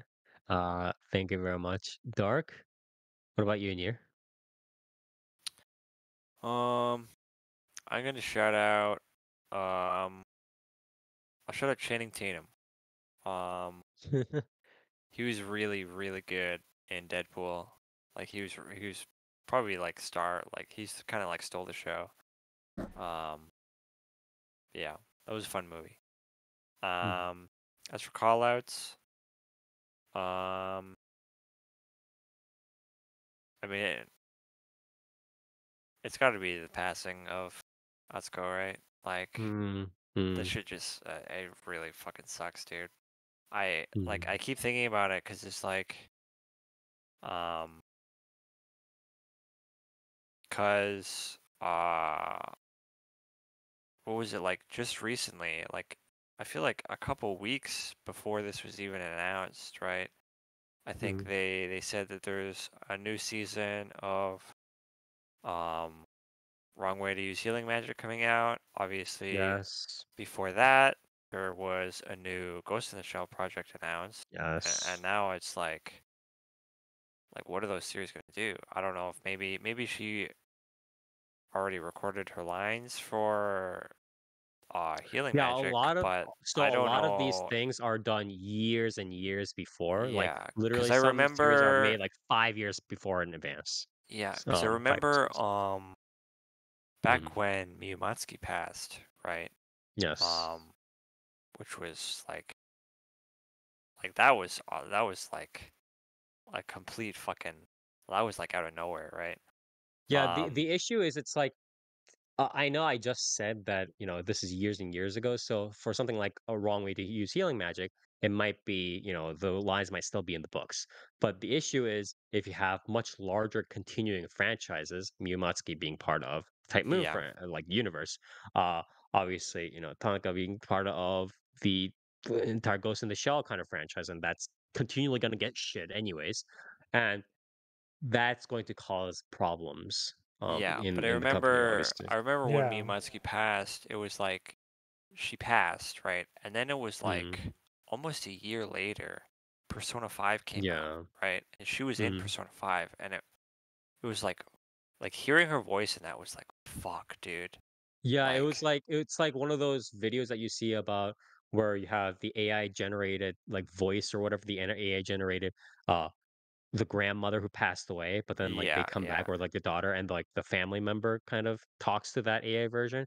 It's almost like that in a sense. Yeah, so I don't Yeah. know. If like I feel like even if she is like she should be in the new Ghost in the Shell project, right? Like, Yeah, but probably. I feel like Assuming it was made close enough, yeah. even if she is, it's gonna be like pretty somber, right? So Yeah, it's gonna be jarring. It's gonna be yeah, jarring. just Mhm. yeah, really Yeah. tragic. Okay. Thank you very much, Near. Toast, are you back? What? Toast is okay. Shout out call, please. My shout out? I'm gonna shout out Hololive. Hololive's pretty Nice. cool. Pretty good. Call out. I'm gonna call out. Uh, what's the term for it? Uh, Wigwams. Okay. Wait, why? Okay. Toast really putting on his American and like the 1700s cap here, 1800s. You ever sit in a wigwam for like 3 hours? It sucks. I can't Why say I were you have. sitting in a wigwam for 3 hours? Why weren't you? That's a good question. Yeah. Okay. All right. Well, I guess thank you, Toast. Then my shout out here. Yeah, my shout out goes to the people that just keep coming back to watch the Senpai wa Otoroko review and sub to our channel because of the Otokonoko review, or Senpai wa Otokonoko review. I felt this a little bit during the Is that the when I, Omegaverse one? no, it's No. not the Omegaverse one. Oh, Although it has similar review, or not review, view counts now as the Omegaverse videos, which is again like, where are we going with this now? Yeah, um, should one of so, us is one of us wrapping up this season with the fucking like gay photography series? Is that what we just I need feel to like we hold have to a do What that at this was point. what? Like, Gay at photography? this What or was that? no, it was the not journalist, photography. yeah, the One of them journalism is one. the You're talking about the photographer, journals and or I the think yeah, I think one of newspaper? them's What are you talking about? no, isn't one of them like a photographer or whatever, and then the other one joins the drama club, and then he gets roped into the drama Oh, club, Oh, and I the then know what you're talking about. play the Yes, play one yeah, where it's like yes. where the dude's Like, like, you can't be in a dude, romance. You dude, can't be you in a relationship with cannot me. fuck my boyfriend. You cannot do that. It's like, Yeah, okay, and man. the other one's like, do not fall in love That's with one me. of the rules, bro. Please do not fall in Sure. love Problem is, I really want to fuck your boyfriend. No, it was like the initial No, premise I don't too even think it was was just like, don't fuck my boyfriend. Isn't it like, hey man, I know we're roommates, but like, I'm seeing another yeah, dude, and yeah. So you you cannot need fuck to, me in the you ass, okay? cannot fuck me. Yeah. Oh, right. And That's then what it it was was. like, It was like you're not allowed to fuck. And it was While like, we're in the same and room, they're yeah, like, exactly. okay, problem. I really want to fuck you. Yeah. Like this can't be a platonic thing anymore, man. You are way too attractive. Oh my god, what a Yeah, series. I'm not watching that. Bro, it's the only way we can get our view counts, bro. But yeah, thanks to all those people, I'm sure they're all good people. Raising up the view counts scarily. Honestly, I'm like almost scared by the fact that there are so many views, but nobody's commenting. They're just like secretly continuing to view it and leaving likes. I'm almost scared. It's based, So honestly. yeah, that is actually pretty based. But there was one person who did comment, and he commented in a very polite way, in a good way, stuff like that. Shout outs to those guys. I think some of those guys also did subscribe to the channel because of that video. So thank you guys, everybody. We appreciate it. Uh, my call out is obviously going to be to the freaking jet lag and the schedule I've had screwing me over for like extended, like now, what is it, like a week and a half now? It's been not good. Are you So sure yeah. jet lag is a real phenomenon? I don't think it's a fake phenomenon for for sure. But Source? Isn't that the just source, isn't it just your circadian rhythm going out of whack? Why do you fix it? I mean, my circadian True. rhythm is certainly going out of whack, but I think the name for that is jet lag, right? I think that's just like terminology Uh, kind of thing. no, I think it's circadian rhythm out of whack itis. Yeah, it is, Yeah, I sir. think you just It's need a to specific go disorder. to go to sleep at the right time and Just wake up just at the right fix time. it. Honestly, Yeah, Just like, yeah, just dude. get Just scale sleep, shift. Fix it. forehead. Like, Yeah. hello. Just See stop the light, wake up. Yeah. just stop time traveling. Yeah, it's like, oh, geez. It's like one of those things where it's just like turn the light off immediately. It's like, yeah. Listen, sun like goes down, you go to sleep. yeah, Duh. exactly. Oh Jesus. Anyways, that was my shout out call out. Why do you think they invented daylight savings time, Spire, to save people from jet lag? Yeah. Yeah, I don't. to just Also, put it dude, together. like when you think about it, if you're getting jet lag by like going to a place when the sun was down and now the sun is up, when the sun goes down again, Yeah, it goes away. just close Obviously, your eyes, bro. Yeah, just stupid. close your eyes, bro. Then your Yes, circadian Spire. rhythm is like, oh, sun's down, sleep time. There you go. Spire, that's what's called. This is what happens when mankind tries to define nature. Oh my god. Do you think that ancient Anyway, pilgrims had to deal with jet lag? I don't think so. that is true. They could travel for months on their ships, and then when they arrived, it was perfectly fine. So. But yeah, I that was it for our shout out and call out, or shout outs and call outs. We are going to again have one more episode for the summer 2024 reviews. And then in 2 weeks, we're going to follow the regular schedule. And then we're going to have a preview show.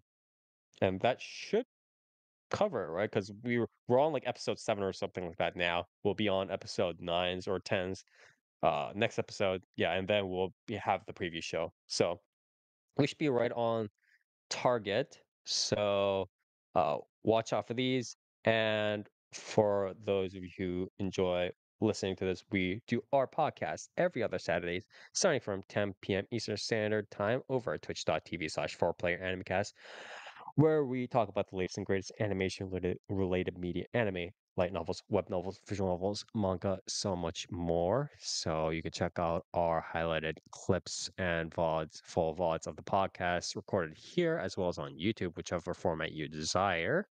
For more updates and news, you can check us out on our social media on Facebook, 4Player Animecast, or on Twitter, or also known as x.com, with handle at 4ppAnimeCast. Again, all within numeral 4. So check us out here, check us out there, and as always, we'll see you next time.